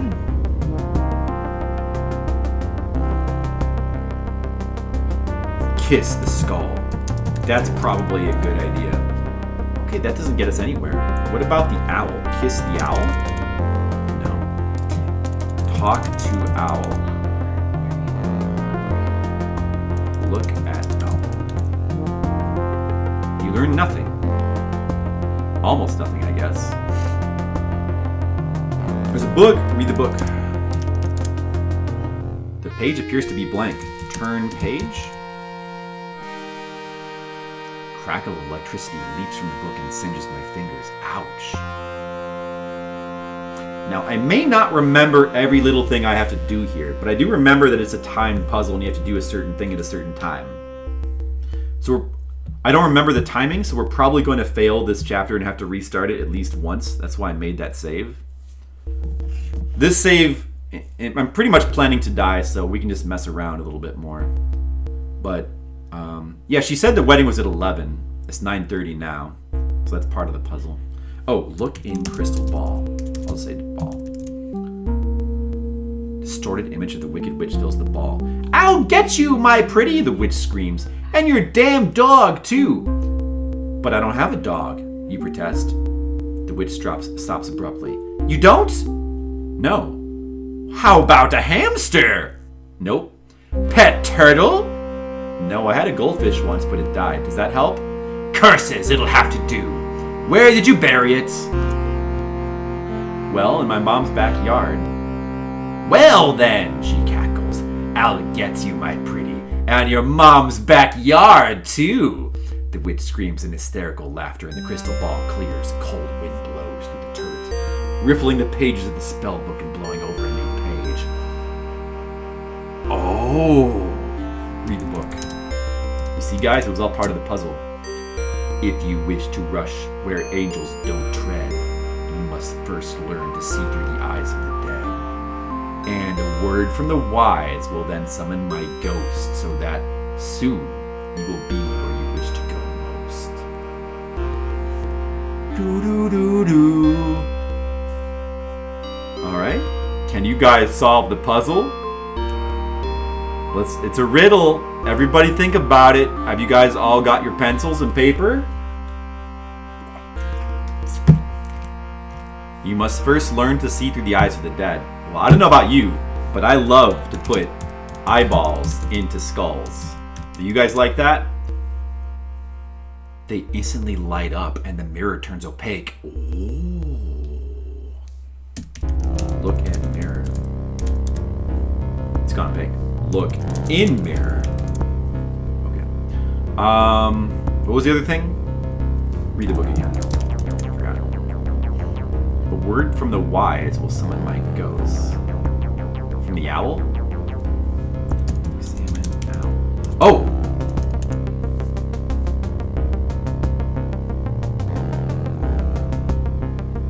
No.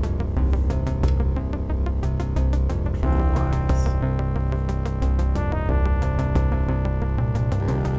We can't talk to the owl, though. I already tried that.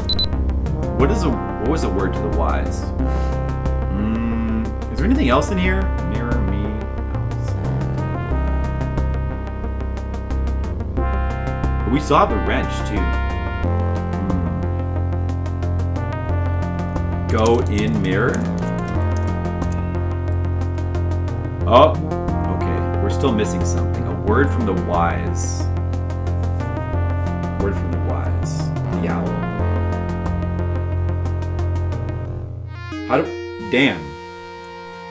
Dan, I'm gonna need your help here. We need a word from the wise. A word from the owl. I know. Wait. Do you see the list of actions there? Guys, take a quick look at the list of actions on the left. See what one of the actions is? Do you see how one of the actions is hoot? Did you guys notice that? Hoot. The mirror goes dark and you hear a ghostly voice. I am the spirit of the mirror. Don't pollute. That's true. He who would enter my realm must first show me he can see the things as I do. As the mirror fades, some symbols appear in the mirror. Look. Oh, what was this again? Oh, were you Rob? Oh, yeah, great minds think alike, RJR.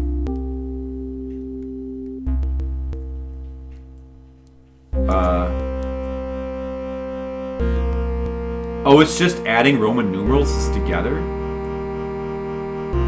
Oh, so 11 plus 11 is 22. Okay. And that's XXII, right?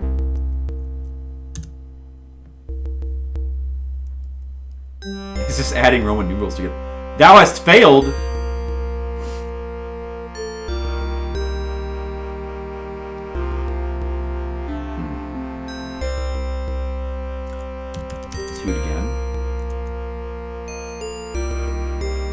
this some sort of tricky puzzle?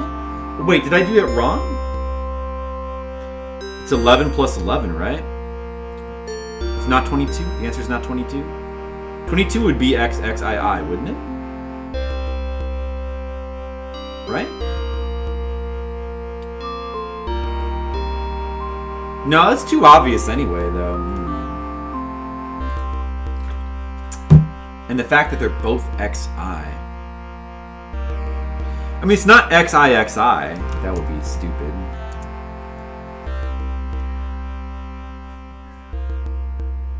No. I don't. You know what? I don't think it's. Robin. Well, yes. I would admonish you for spoiling it, but I've actually played through this game multiple times. But you know what? You're absolutely right. You are absolutely right. It's backwards. Wait, do I read that backwards and put it in backwards, or is it 9 plus 9 and then I enter it backwards? Okay, let's assume that it's all backwards, so that's actually 9 plus 9. It should be 18. And then the answer should be backwards too. So 18 is X. XVIII. So backwards it would be III VX. No, it's okay. I would have remembered that really soon, I swear. Actually, I didn't remember that Roman numeral puzzle at all. It has been quite a while since I played this, over 10 years. Alright. We solved that. Oh, there it is. Like, the near best music in the game. This music is so good. Let's just take a second.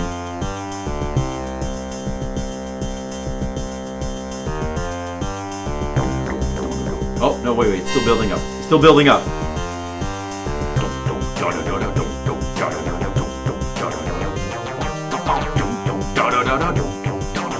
Let's just listen to this song. I don't need to play this game anymore.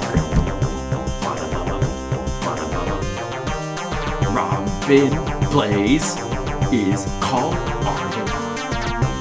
Alright, I guess I'll stop it.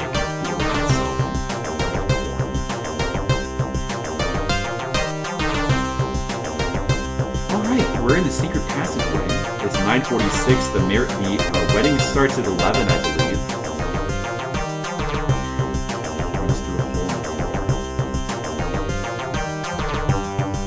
Look in. The Great Hall is below. So we're above where the wedding's going to be. Small black circle. So the chandelier is hanging above where the groom will stand. We know that from the intro. Now I know you mean to make this fall on him, but it's like a timed thing, so you have to some timed way to drop this chandelier, but I don't remember how that works exactly. Anyway, let's just keep going, I guess. Can we go the right way? Okay, here we are in the bedroom. The witch's bedroom looks like it belongs to a little girl. An innocent-looking teddy bear sits on the bed, and everything else is three-quarter size. This is not how you would expect a witch's bedroom to look. The table, you see some makeup. Don't take that makeup. And the broomstick, too, yes. What about the teddy bear? Take teddy. You can't take that, huh? A low growl comes from the throat of the bear. You quickly pull back and revise your opinion of its innocence. Talk to bear. Hit bear. Kiss bear. Fuck bear? Okay, press any key when you're finished having your way with the teddy bear. Now. Okay, I'm done. Alright. Look at makeup. Pot of green makeup from the label warning. While it has been demonstrated that this product will eat through any known metal within 30 minutes. Perfectly safe for personal use if used as directed. To apply, first seal your face with several layers of wax. Make sure you're wearing insulated gloves. The The makeup comes in contact with your eyes. Flush immediately with cold water. Then buy a white cane and a pair of dark glasses. If the product comes in contact with your skin, we recommend immediate amputation of the affected area. If you have any complaints about our products, call 1-800-747. Okay, alright, let's do that. 1-800. It sure is, Mr. Leo. It sure is. Let's call the number. I got a complaint, you bastards! Here is some boy your boss say. To successfully complete a call, you must use the correct number for the party you wish to reach. Did I call the right number? Oh man. As we never have operators standing by, using God's name. Whatever. Well, I think it's clear what to do now. Obviously, you want to put on the makeup. I'm sure nothing bad will happen. You slather a generous portion of them on your face, and within seconds are doing a splendid imitation of the skull you found in this turret. You have failed. Wow, who would have thought that putting that makeup on would kill me? That's shocking. Okay. Guess we won't do that then. You got a broom too. Look at the broom. Half size with training wheels. Oh. Look at wheels. Spin wheels. Just thought I'd try that. What else is in here? Lie in bed. A bearded man with a heavy accent appears out of nowhere and says, "Und so, wie Sie you have the repressed desires mit the witch. Do not give in to them, my boy." You blink your eyes and the man is gone. Yeah. What else should we try here? Hide under bed. Can we do that? Oh, there's not enough room. Well then. Look under table. Are you looking for dust? I don't think that's gonna work, Dan. We already tried violence. Kill bear. Nah, see, just go growl. Yeah, I wonder if we want to do anything else with the bear. What is the purpose of that bear? Can we give anything to it? Close curtains.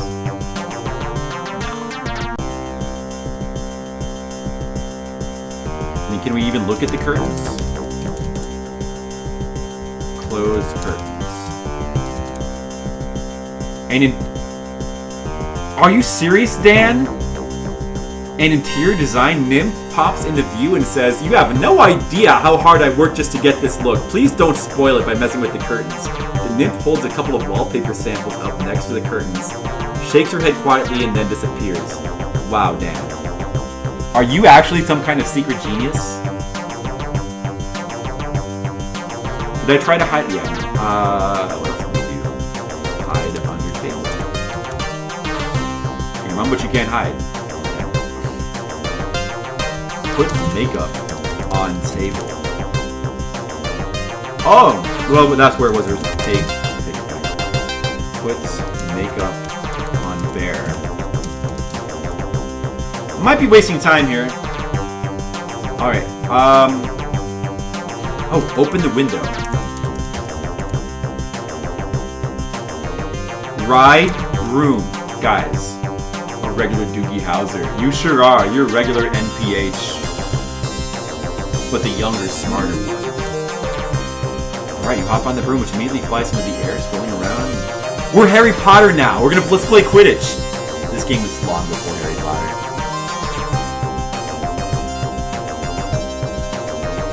Somehow manage to hang on, and after a while you fly back through the window and fall off the broom in the room where you first started.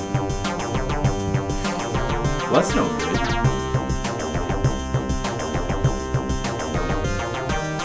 I'm a wizard! I sure am. Good thing this broom has training wheels.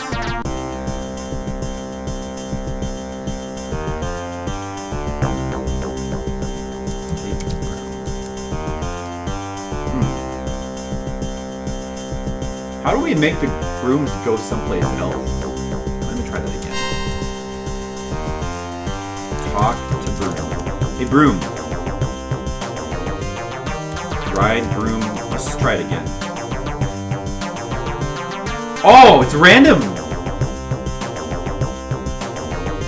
I knew we could get someplace with that Broom.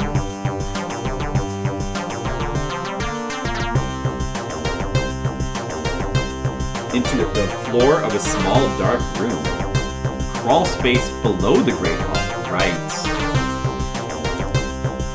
I do remember a certain thing we have to do later on. Alright, well, I don't know.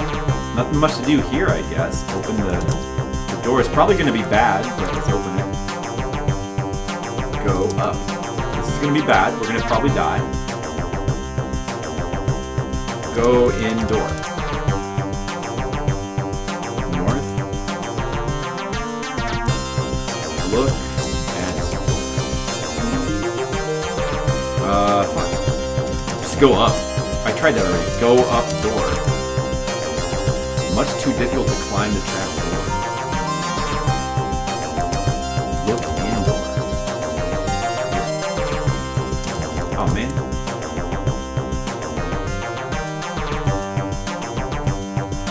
Welcome back, Skittles.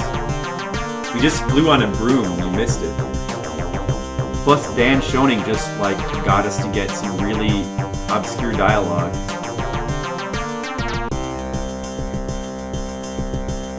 Looking home. Oh, yeah, that makes sense. Oh, everything up there looks white and fuzzy. Climb up the hole. Go in the hole. Oh, there we go. You wriggle up through the trapdoor and get a face full of gooey white stuff. You were inside a giant cake. Nibble away enough of the cake to get a look at your surroundings. You were in the Great Hall of the Witch's Castle. We can watch the witch's ceremony from here. I wonder if they have chicken and kievs at this ceremony. Eat cake. First, let's do stupid things. Eat the cake some more.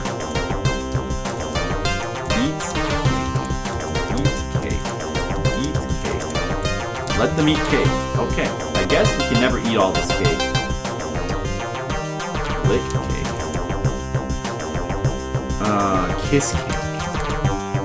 Careful now, you don't want to have the whole thing collapse on your head. Okay, press any key when you're finished having your way. Okay, there we go. Talk to cake. Sing. Tra-la-la, tra-la-la, life is so wonderful. Dance. You can even dance inside a cake. Is that what you had for dinner? Oh, nice. Oh, I didn't say hello to you, Asian. I'm sorry I didn't notice you coming in, but how's it going, Asian? We're in the final area. This is like one of my favorite music tracks in the game, too. Yell. Scream. See if we can get anybody's attention. Nobody's in here right now. Get out of cake. You jump out of the cake and yell, "Surprise!" The noise alerts one of the witch's goons who comes in and skewers her with his spear. Okay, so that's bad. But, you know, just check it. Well, nothing much to do in this cake. Let's go back down. The crawl space. Although we could get a good view of the wedding from here.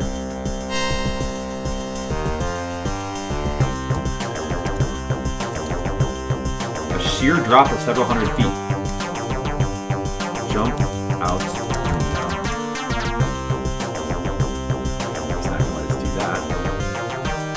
Ride broom. Was there any place else we could go on the broom? I'm not sure. I guess it's just random with the broom, so let's just keep riding broom. Supplies! Remember that one scene from UHF? Supplies! Oh, maybe. Okay, there we go. It might only be these two places we can go to with the broom.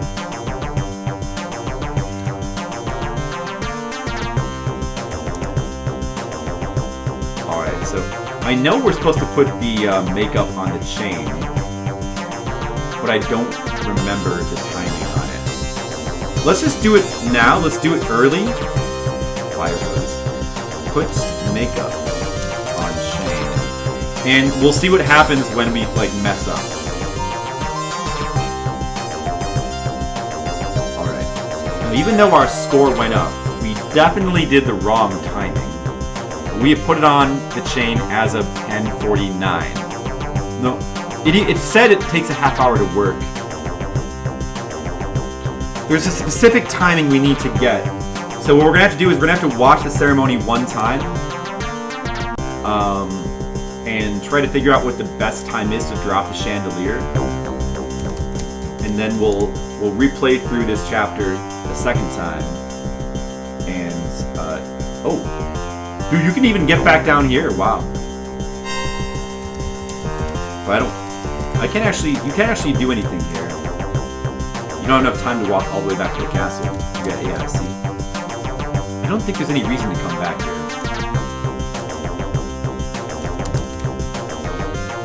We need to get back to that crawl space before the wedding's about to start. Come on, broom!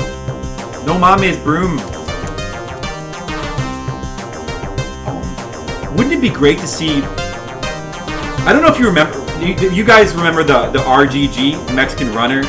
I don't know if you remember, but I was always rooting for him to get this game during the DOS one. Wouldn't it have been great to see TMR play through this game? That would have been amazing. Climb up. Go up. What? Go up. Man, it's so specific with the whole, I don't know why. The C64 ones. You know, I'd like to play more C64 games myself. I guess I've never actually played any. Yeah, the Alice in Wonderland one was interesting. Alright, here we go. The wedding has begun. The great hall starts to fill with the more bizarre creatures you've ever seen. Eye stalks, tentacles, external gills, and other organs.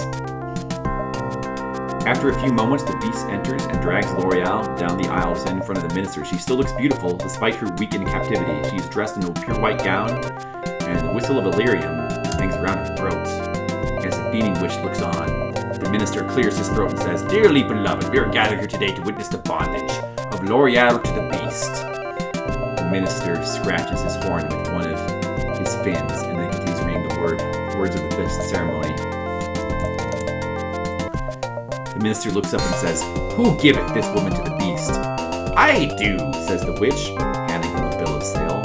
"Ah, the hag of honor." He examines the document, and he pockets it and continues with the ceremony. "I now call for the mooning of the bride." All the guests turn around and bare their backsides to L'Oreal. This turns out to be less grotesque than you might imagine, as the parts revealed are far less disgusting than the parts you have already seen. I'm gonna moon her too, so I can be part of. I want to be part of the ceremony. Ever the polite wedding guest, you bare your butt. Unfortunately, nobody can see you hiding in the cake, so you get to live for a few more turns. I'll bet you're loads of fun with traffic lights too. Eat cake. Good. What happens if we try to talk to L'Oreal? Just wondering. No. Shh, don't let them know you're in here. Now for the examination of the groom. Yeah. Me too, Skittle. I keep hoping that he'll do like a sequel to it, but I think he doesn't want to. Actually, he hasn't streamed on Facebook in quite a while, like almost a month now.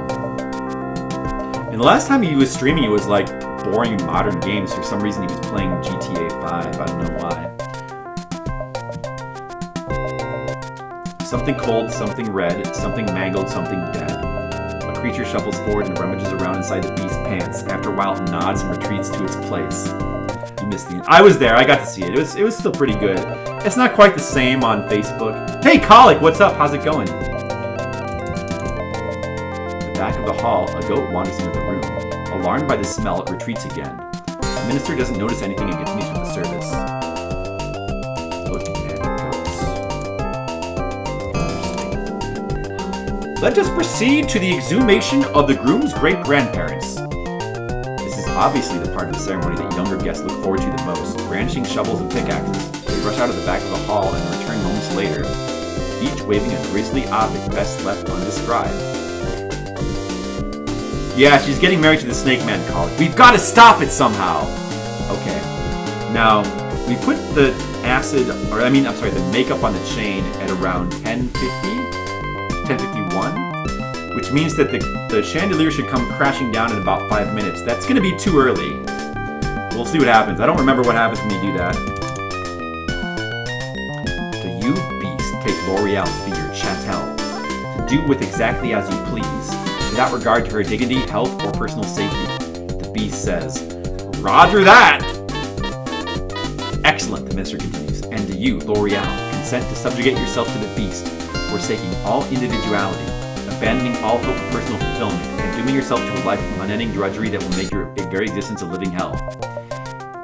If it weren't beneath my dignity, replies L'Oreal, I'd tell you to crawl back into whatever maggot-infested hole you slithered out of this morning and take Mr.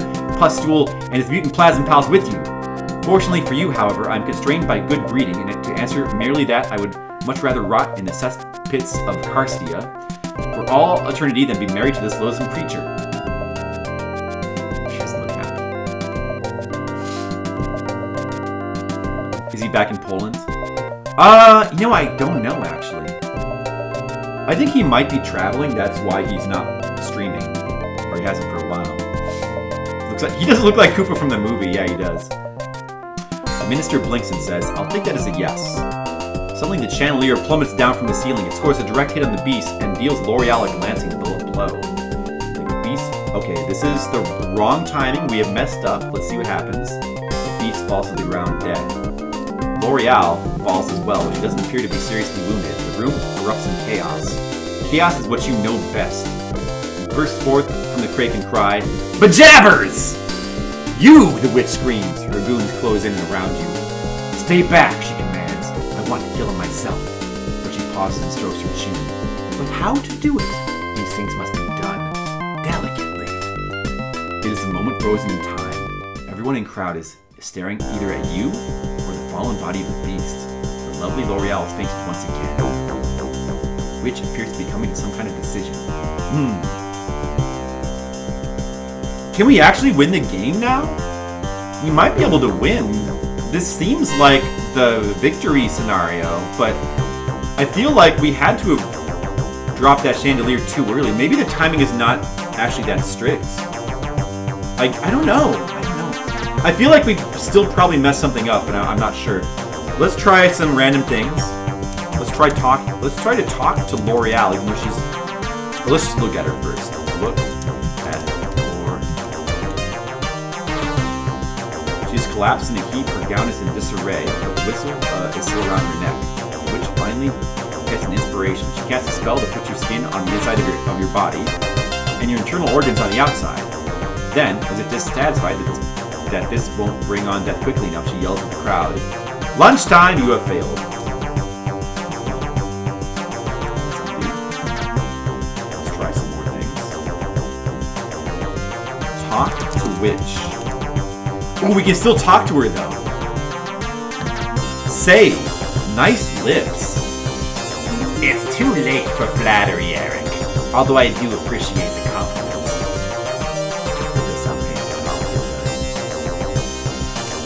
I've been to the worst weddings. I like how you just casually mentioned one day that you objected to zombie weddings. Dude, I guess we should watch. We have a video of like scenes from our. I guess we should watch that on stream sometime. Our zombie wedding video, because you guys might enjoy watching that, huh? But we can do that later. Would you like to go out with me next month? Why, I'd love to. I've never been out with someone I've killed before. Oh, is this the Beast wedding? Silly me, I'm looking for the Baptiste wedding. Oh, you need to take a left out the Great Hall, then take a hard right, then go through the first door on the left. You can't miss it. Except, of course, you'll be dead by then. Eric! What do you say I forget this whole thing and let you off with a stern reprimand?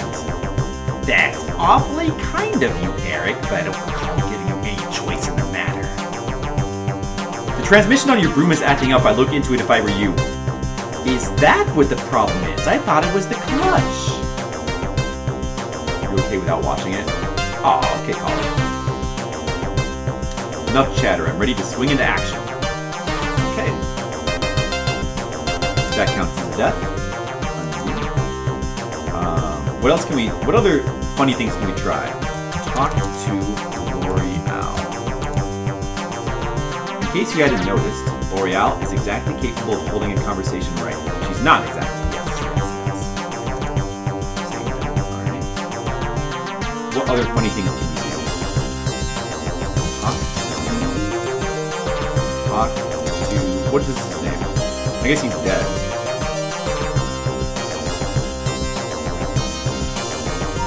What do you need to use the wrench for? To minister. Oh, can you talk to the minister?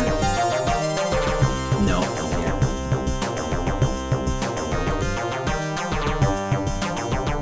Talk to Beast. Oh, maybe that would work.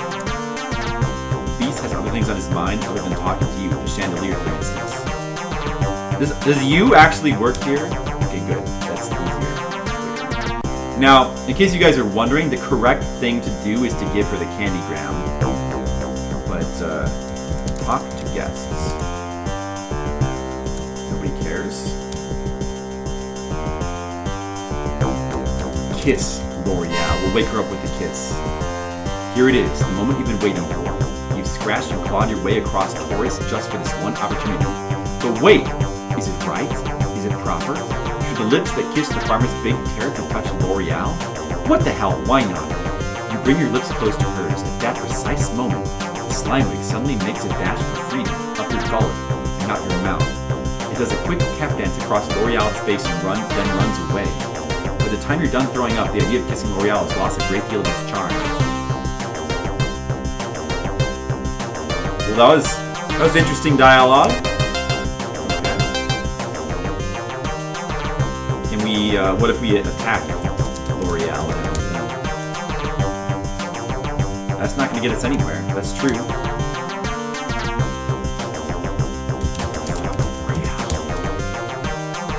How can you think of something like this at a time like this? Okay, that was a stupid question. But Bud is scheduled to die at any moment. Aren't you more eager to get back and save his life than to stay here and get it on with L'Oreal? Okay, another stupid question. Look, here's what we'll do. I'll close my eyes for 10 seconds and you can do whatever you want with L'Oreal, but then we've really got to get going. Here goes. Okay, I'm back. I hope you had a good time. Now let's finish up the rest of this game. You see, it was worth it. Kiss the Beast. No unique dialogue there. Kill Beast. What if we try to fuck the Beast?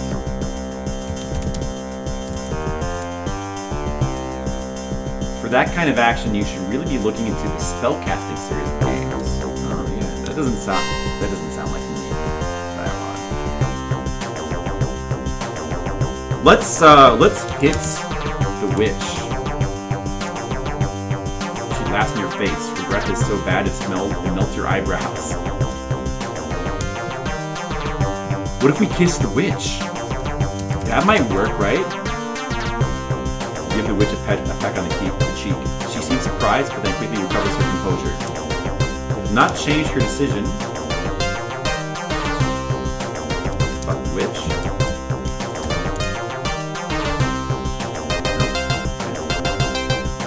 Didn't exactly call it. That's true. Alright, well, what else can we do here? There's the minister. Kiss minister? That's probably not. That'll probably give us nothing. Well, you never know, I guess. Oh, that's not even unique dialogue. Recovering composure. Check for any other unique dialogue. Nope. Alright, let's now try the correct thing. Oh, what if we blow the whistle, actually? Let me try that. The whistle's blast echoes around the Great Hall, but cannot pierce its thick walls. Okay, that doesn't work. That doesn't do anything. Fuck the guests. You want to take on the entire crowd? Jeez, even Will Chamberlain was more discriminating than that. But apparently not by much. That's some good dialogue there. Alright, let's give the witch the candygram now. This is supposed to be the correct thing. Give candygram. Let's see if it works. If this works, then we're about to win the game.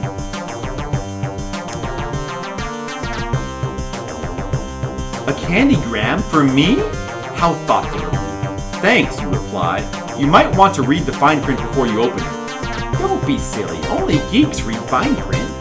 She opens the box. Call that joke there. Wilt sex. I know, I like the Wilt Chamberlain jokes. I know. Well, did Gene Simmons sleep with more women than... I don't know, it's not a contest. Did he? She opens the box and 10 pounds of high explosive chocolate detonates in her face. I'm melting! She exclaims while trying to lick the gooey stuff from her chin. Who'd have thought my lovely wickedness could be destroyed by some caramel creams? She suddenly disappears in a puff of smoke, and you hear a low rumble as the castle starts to shake. Alright. Now what do we do?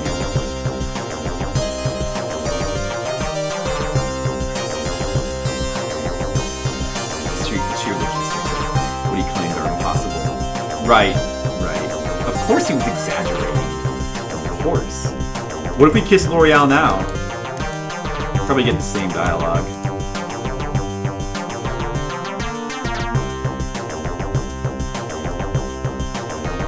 Pieces of the castle are falling all around you.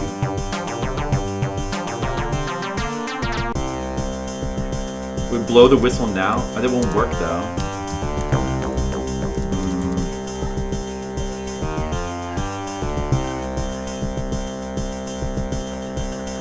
Gene said over 4,000. Could have had. That's true. You could have had an orgy. It's true. I don't remember what to do now. Wrench. The Yuhu spell.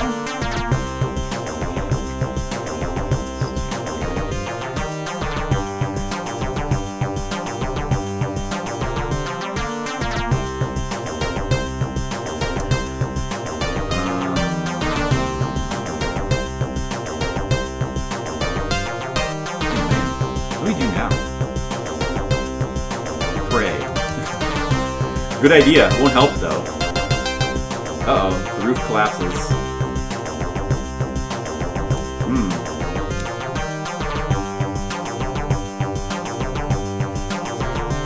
Mass hysteria and chaos are the order of the day.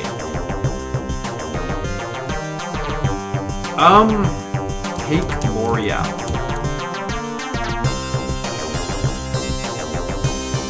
Gather her into your arms.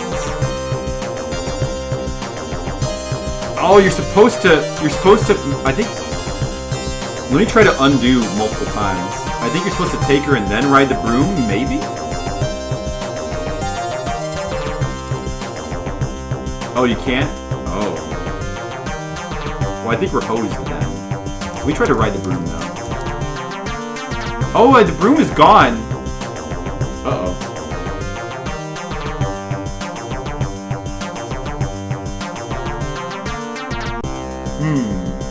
What do we do with this part? Should I start over?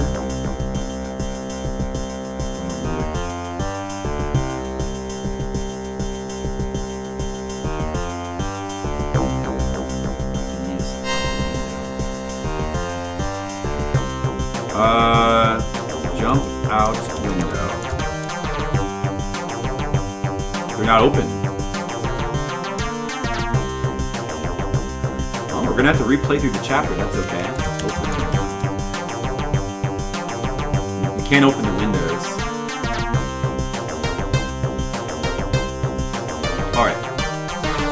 Alright. Yeah, I'm not sure. Maybe the timing is screwing us up here. Let's go back to the beginning of the chapter. It won't take very long to get... Alright, so first of all, take paper.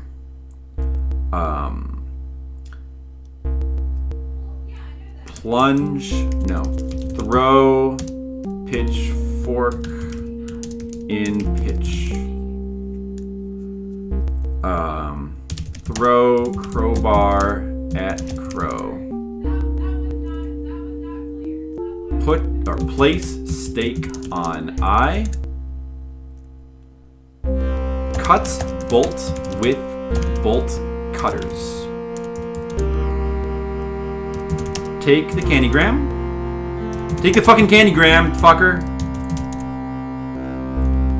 Turn moon with wrench. Alright, there we go. Blah, blah, blah, blah, blah, blah, blah. Alright, we're in here. You made a dogs and cats living together mass hysteria joke at work and no one knew what you were talking about. Oh my god. That's how you know. Are they like all young people? That's how you know you're not among good people. Get a new job. Exactly. It's time to get a new job.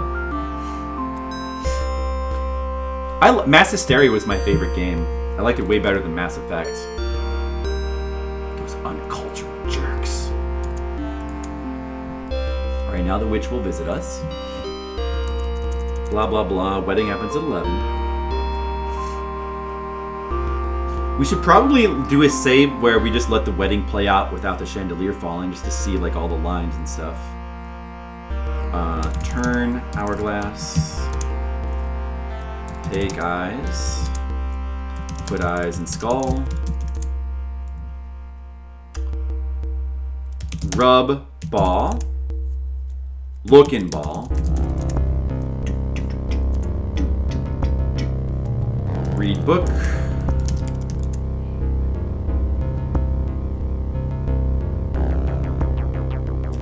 I guess you don't even need to read the book. You probably just can hoot and it'll work. Okay. It was backwards, so I-V-X, I believe.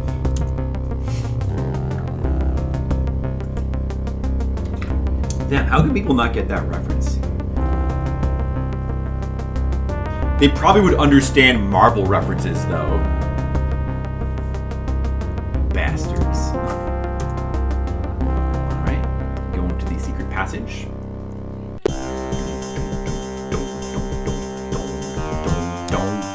We'll come back there in a second. So I got plenty of time. I'm gonna take everything here.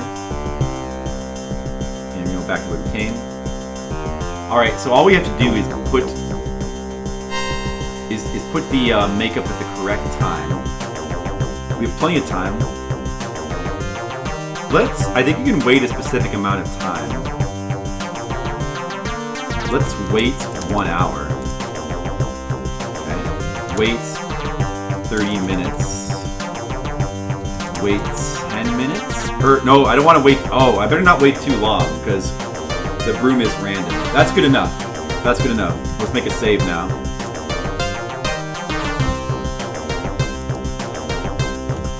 Flipping the chain. Crazy.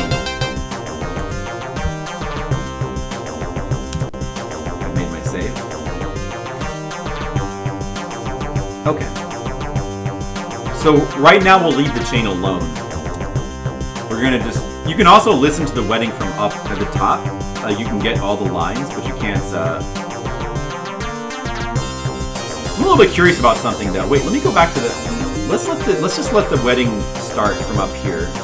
Wait 10 minutes. Wait. Alright, wedding begins. Alright. Now let's try look in hole.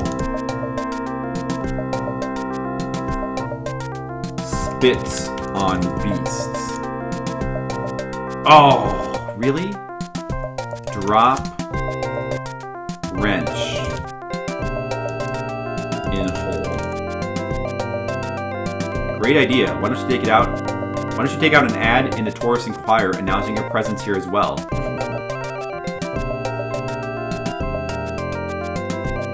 Getting the same dialogue as before. Ah, the Hag of Honor. Okay, I don't think we can do anything else funny from here. What if we, like, scream? What happens now? No, I won't let us do that. Anything else funny we can do from here? I don't think so. Alright, so... We'll go use the broom then.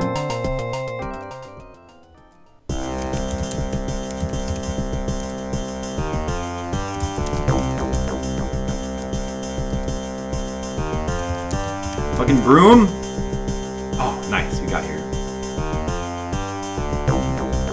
Open door. Go in hole. Alright, now we can watch the rest of the wedding. This time no chandelier will fall, so we can just see the whole wedding. Wait.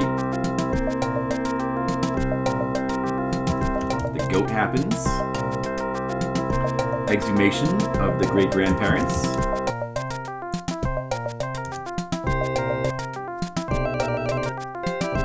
The vows. Oh, we didn't see this part. Okay, this is the new content. The minister says, "May I have the manacles, please?" There's a brief moment of attention as the beast man fumbles around looking for the manacles. Finally, he locates him in the fold of his skin under his center armpit. He passes them to the minister and everybody breathes a collective sigh of relief. The minister tucks the manacles in his pocket and continues. Time now for the traditional beheading of the best man. Someone produces a large broad axe and the beast lops off the head of the creature standing nearest to him. There is a smattering of applause as the ceremony continues. If there be any creature present who knows of any reason why these two should not be wed, let him speak now or forever be forced to gossip about it behind their backs. The witch glares around the room as daring someone to object. I feel like you want to have the chandelier fall like right now-ish. I don't know.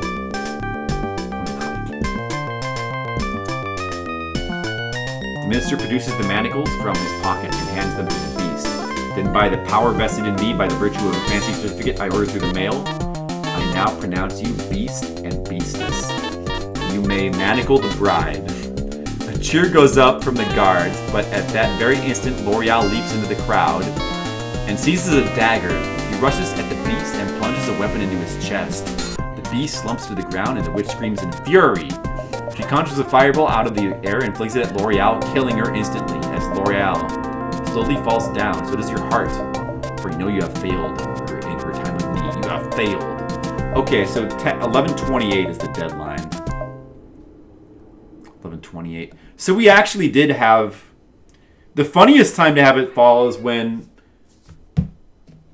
they ask for if anybody objects.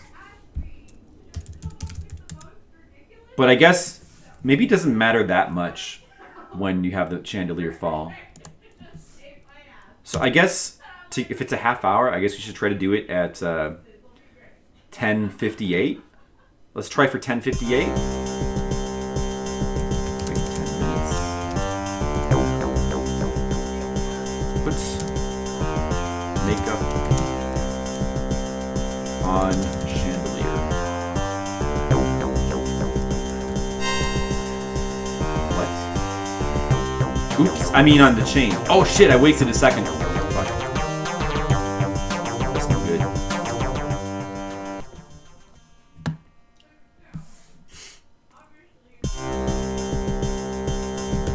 Wait 10 minutes. Put makeup on chain. My bad. Okay. We timed it perfectly, I hope. I think.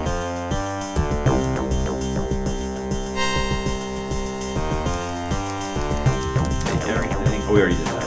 Window. Right through. I'm wondering, like, was there anything else we needed to do to prepare? Because after the hall is burning, I don't remember what to do at that point.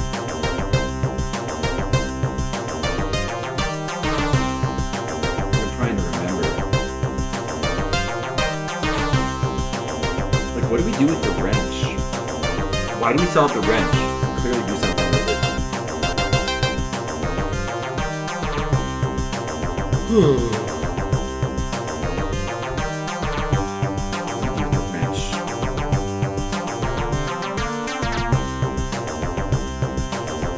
Maybe you take L'Oreal and, like, bring her down the trap door.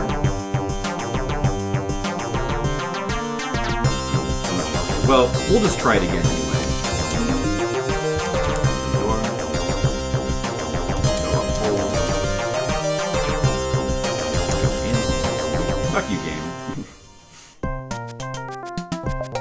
Let's see if we can speed ahead a little bit. We're gonna try waiting 20 minutes here.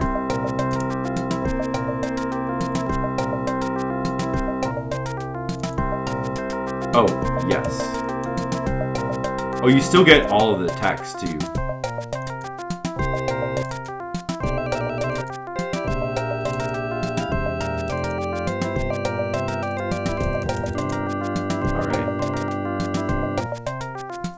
Alright, it should fall now.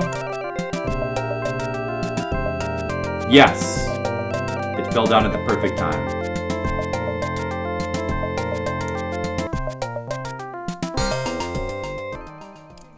Okay. Well, first things first, we obviously have to give Candy Graham. Oops. I don't know, maybe the timing for this puzzle, I always thought that it was tight, but maybe it doesn't actually matter that much with Candy Graham to which. But if there was a perfect timing, I'm pretty sure that should be it. Okay, which is gone. Take Lori out. We can't afford to waste any turns now. Maybe we should even save. Perhaps we should save our game. Let's do a quick save.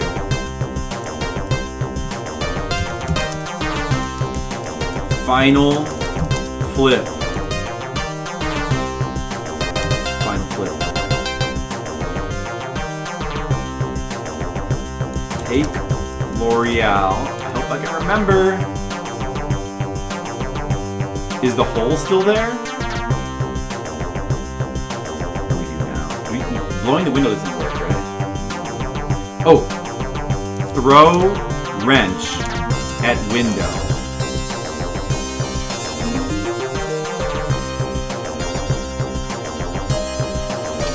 That was wrong. That was wrong.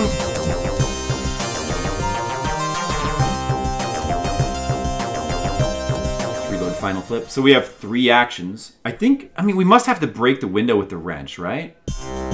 I don't actually remember this part. So it must be something stupid about, like, hitting the window with the wrench. That's why I don't remember it. Yeah. Obviously, kissing L'Oreal would waste a turn, so that would be bad.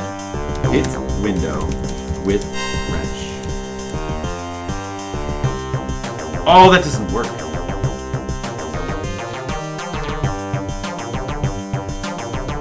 Move chandelier, maybe?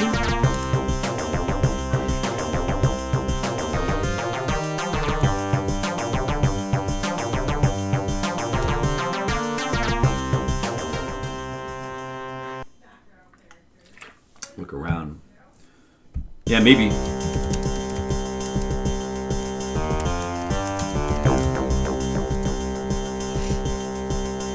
just get the same dialogue.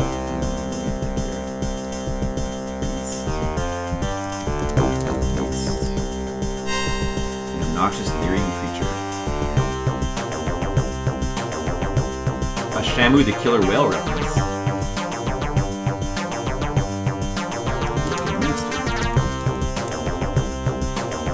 Looks like a prune. He may very well be a prune.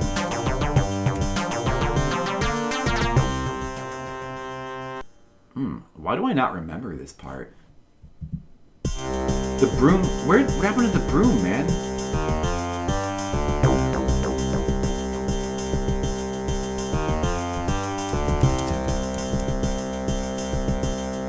Maybe, did I leave the broom?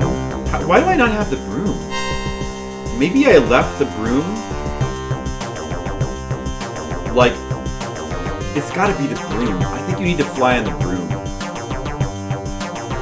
Maybe I forgot to pick it up. Okay, let's assume that must be the case.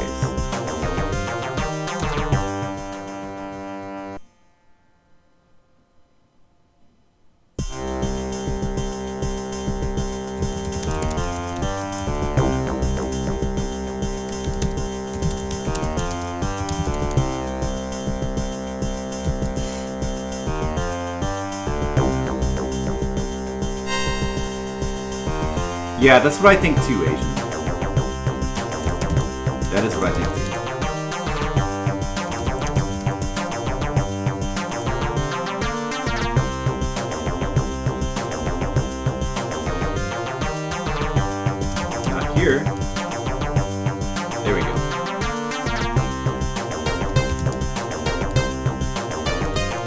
Take broom. Okay, now we have the broom, hopefully. Open door. Go up. Go in, hole. It's too tight a fit to make while you're carrying that broomstick.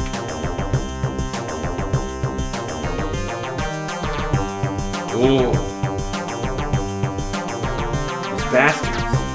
Those bastards. Put broom in hole.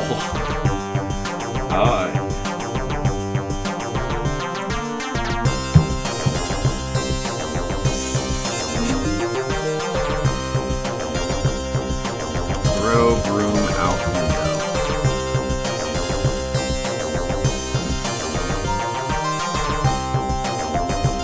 Uh-oh. They foiled me. That's not good. Okay, it must not be the broom then. Okay, wait a second. You may as well reload this save, final flip. Oh, I can't look up the final command in the game. I can't do that. Shit, what am I forgetting about this? Anyone got any ideas? Anybody? Got a little problem. I mean, you definitely need to take her. That's got to be one command. We even get score for it, so that has to be right. Right?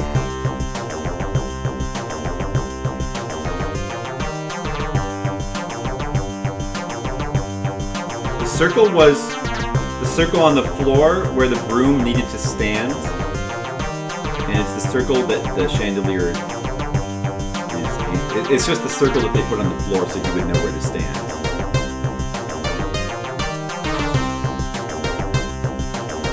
So I think he's covering up the, well, I don't know actually.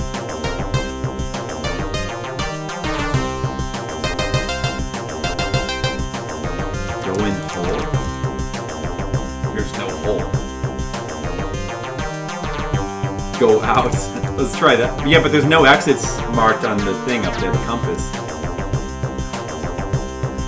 Oh, that works! Alright, you just leave the castle. Okay.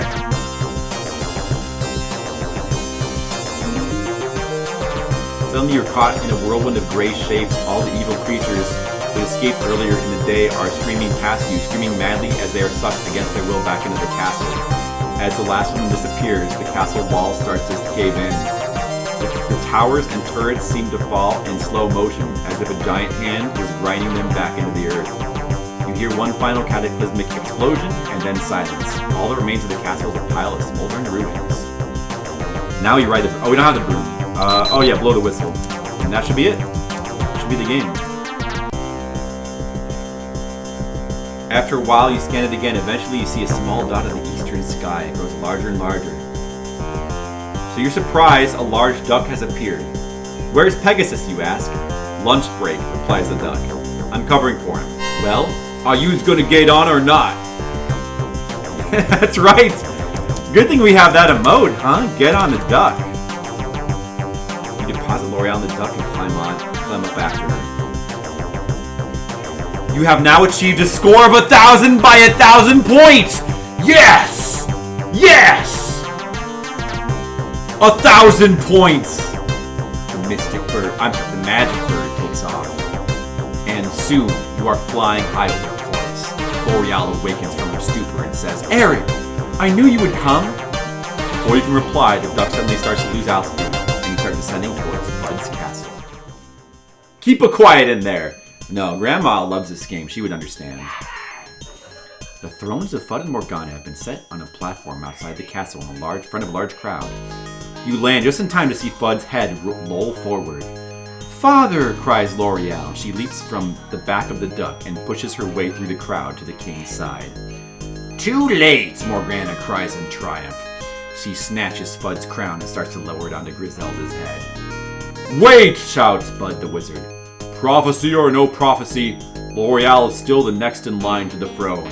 Before Griselda is crowned queen, L'Oreal has the right to invoke the ancient ritual challenge. What say you, L'Oreal? Do you invoke the ritual? Everyone looks at L'Oreal, who is kneeling next to her father. She's holding him in her arms and crying uncontrollably. Bud asks the question again as she shouts, Don't you people care that the king has died? He was a good man and a good father. Go ahead and play your games with the crown. I will do a daughter's duty and mourn for my sire. Good emojis.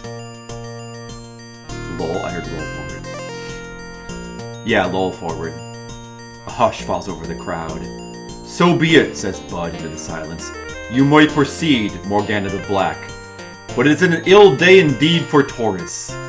Once again, the queen starts to lower the crown onto the head of her daughter.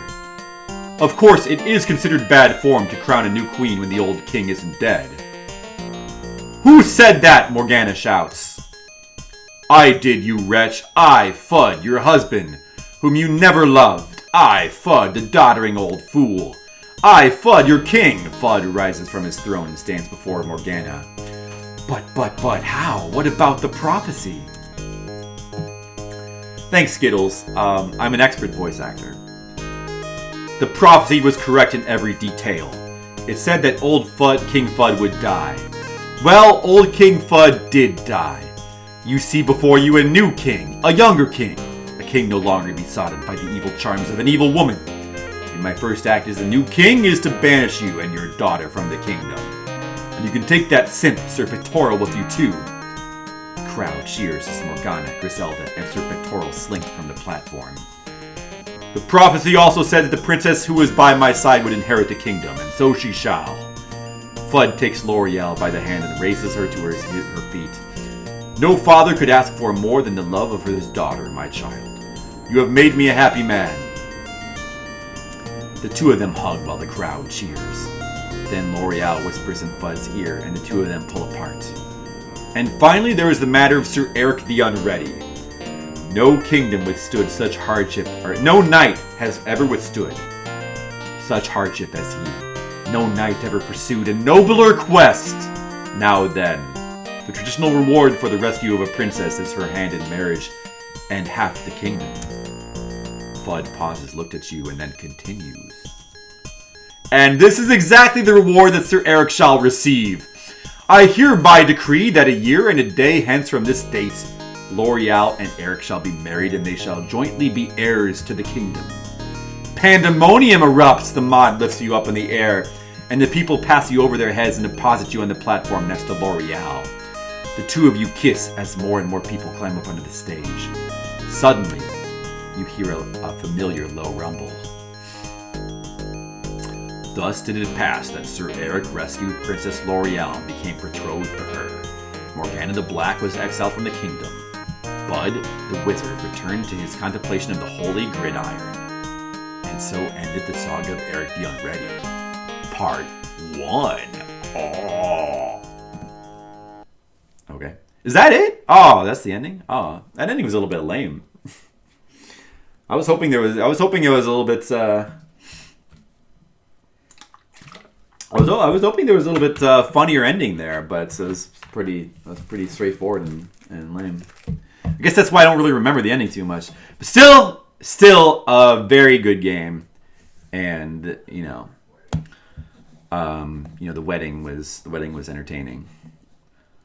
All right, I'm surprised they didn't think I was hoping that Eric would screw up again and the castle would come crashing down, but I guess they didn't feel like doing that. All right, well, we beat Eric the Unready. Oh, timer. So there's this really good Let's Play of Eric the Unready on this website that you can look up pretty easily, which I recommend taking a look at. Like, they detail a lot of the little Easter eggs you can find in the game, so please take a look at that. Now for the rating of the game, I've actually already rated this game. I gave it double 8s. This is back when I made this guide initially, because as you can tell, I'm a fan of the game. I do think it is an excellent game. I love the soundtrack, and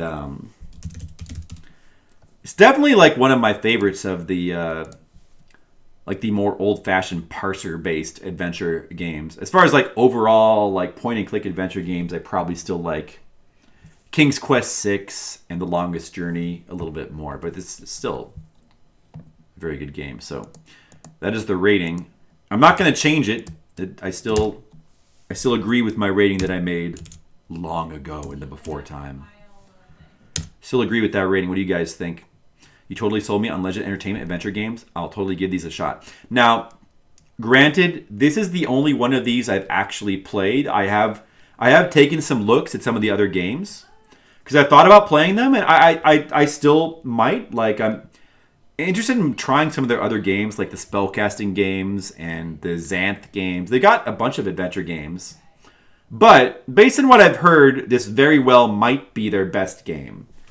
Like, I don't know if any of the other games combine, like, the really balanced puzzles with, like, really good graphics and music, with,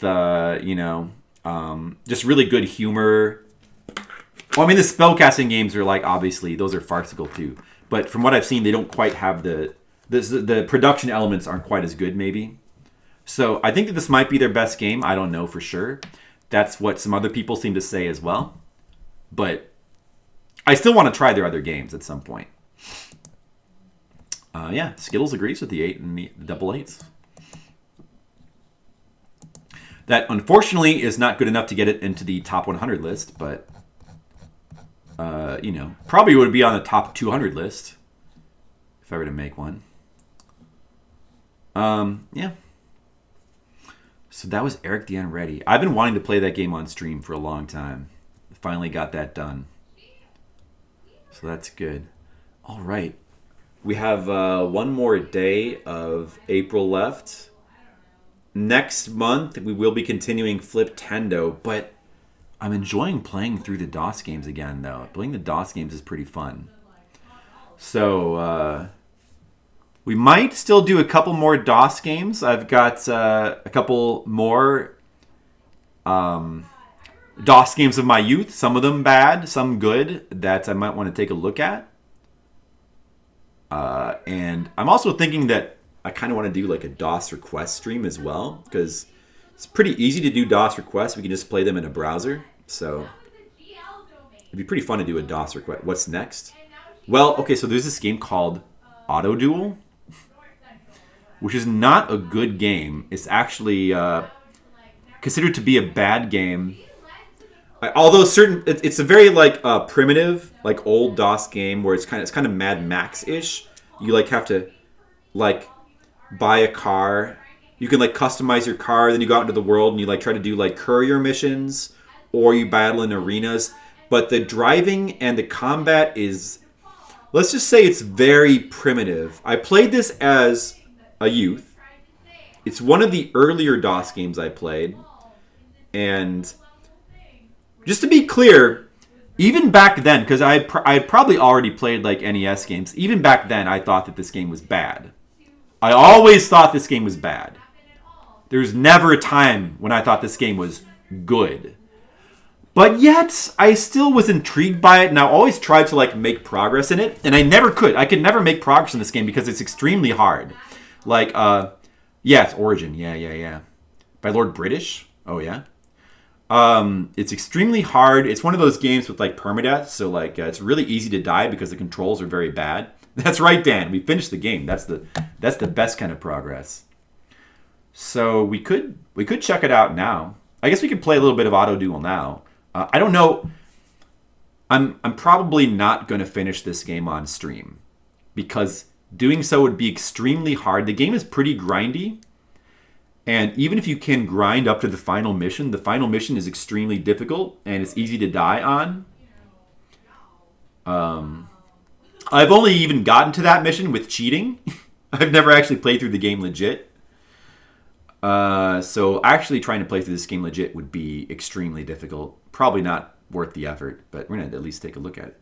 Another flip-themed FFZ emote. How about a finger quotes? Well, the only problem with that is like, I think I agree, but is there room on the emote to fit everything in so it's readable though? I mean,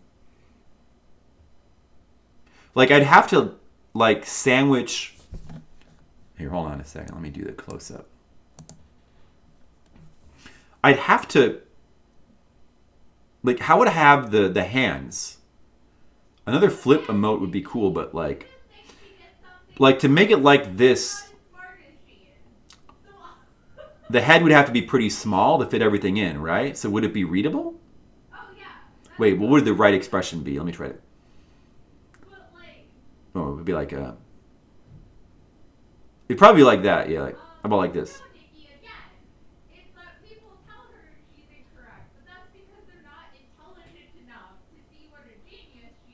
Is it like, does this look like quotes? I don't know if that reads. I don't know if that works. 2 separate emotes, just your hands. Why would I have to do 2 separate emotes though? Oh, you mean like to have them 2 side by side? It's like cat scratches. Oh, it does. Well, how do I? But you can't. How do we do quotes without animation? Do you know what I mean?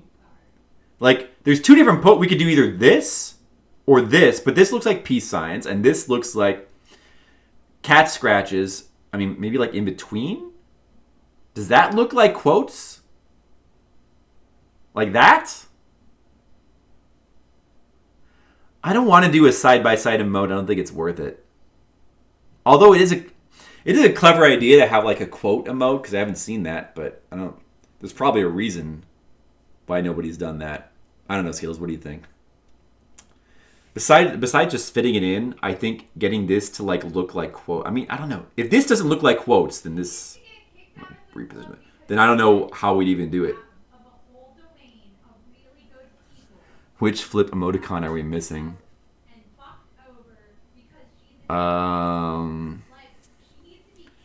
Nah. Like, besides the fact that Gasm is embarrassing, like I don't really want to copying popular emotes is just so overdone. I think it's kind of lame. I mean, we have the ones we have, and that's fine, but I don't really want to copy any more.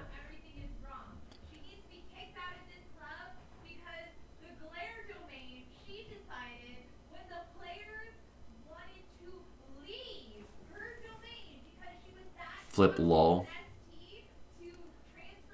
Like a laughing emote? Like, what's me? Okay, what? But see, the problem is, how do you do a laughing emote that doesn't just look like the battle face one?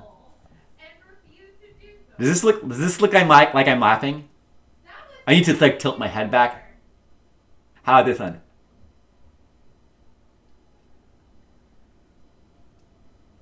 Let me put my tongue in there. A little bit of tongue. Wait, is it better with or without the tongue? Probably better without the tongue.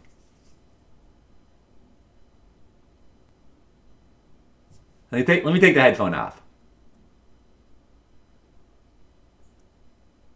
Let me try the other side.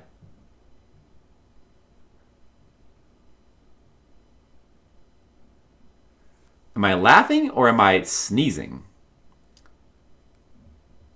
Just lose the earpiece. Like he died from Joker gas. Oh, what about this pose? This is kind of a good head tilt right here. That looks more like horror than laughing. I don't know, something like that. One of those ought to work, right? You die. Smile, X. If you gotta go with a smile. This is awesome for somebody if you're just joining the stream. Oh, that's a pretty good expression too. Wait. I'm making expressions.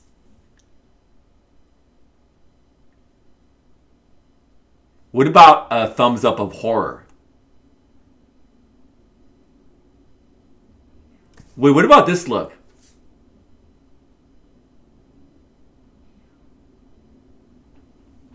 Is this a good expression?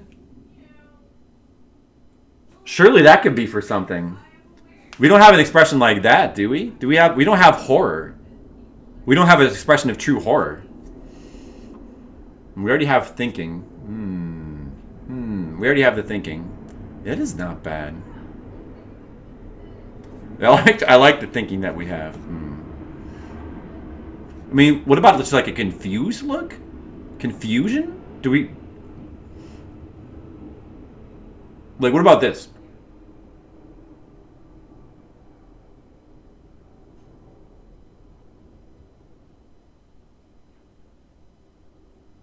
Wait. The problem is I can't do the one eyebrow raising thing without... I can't do it manually. I've never been able to do that. Now I just look drunk.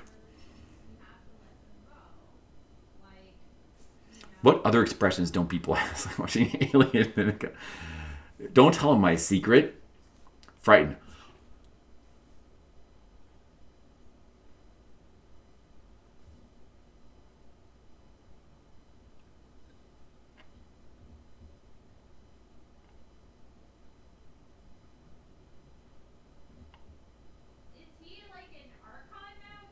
That seems... Is that fear? Does that look like fear?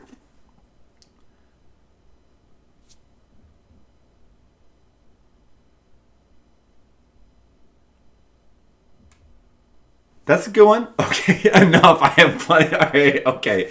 I was just trying to give you a lot of material to work with. I'm like an actor, you know, how those, you know, the old school actors, they always give you a different take every time. Every time a different take. All right. We have. It's like too early to stop now, right? We finished the game. I guess let's check out Auto Duel. I might even play it again tomorrow. I'm not sure how much I'm going to play Auto Duel, but you guys are going to enjoy this game, I think. Don't ask why that's the horror chat thing on the right. Just don't worry about it. All right.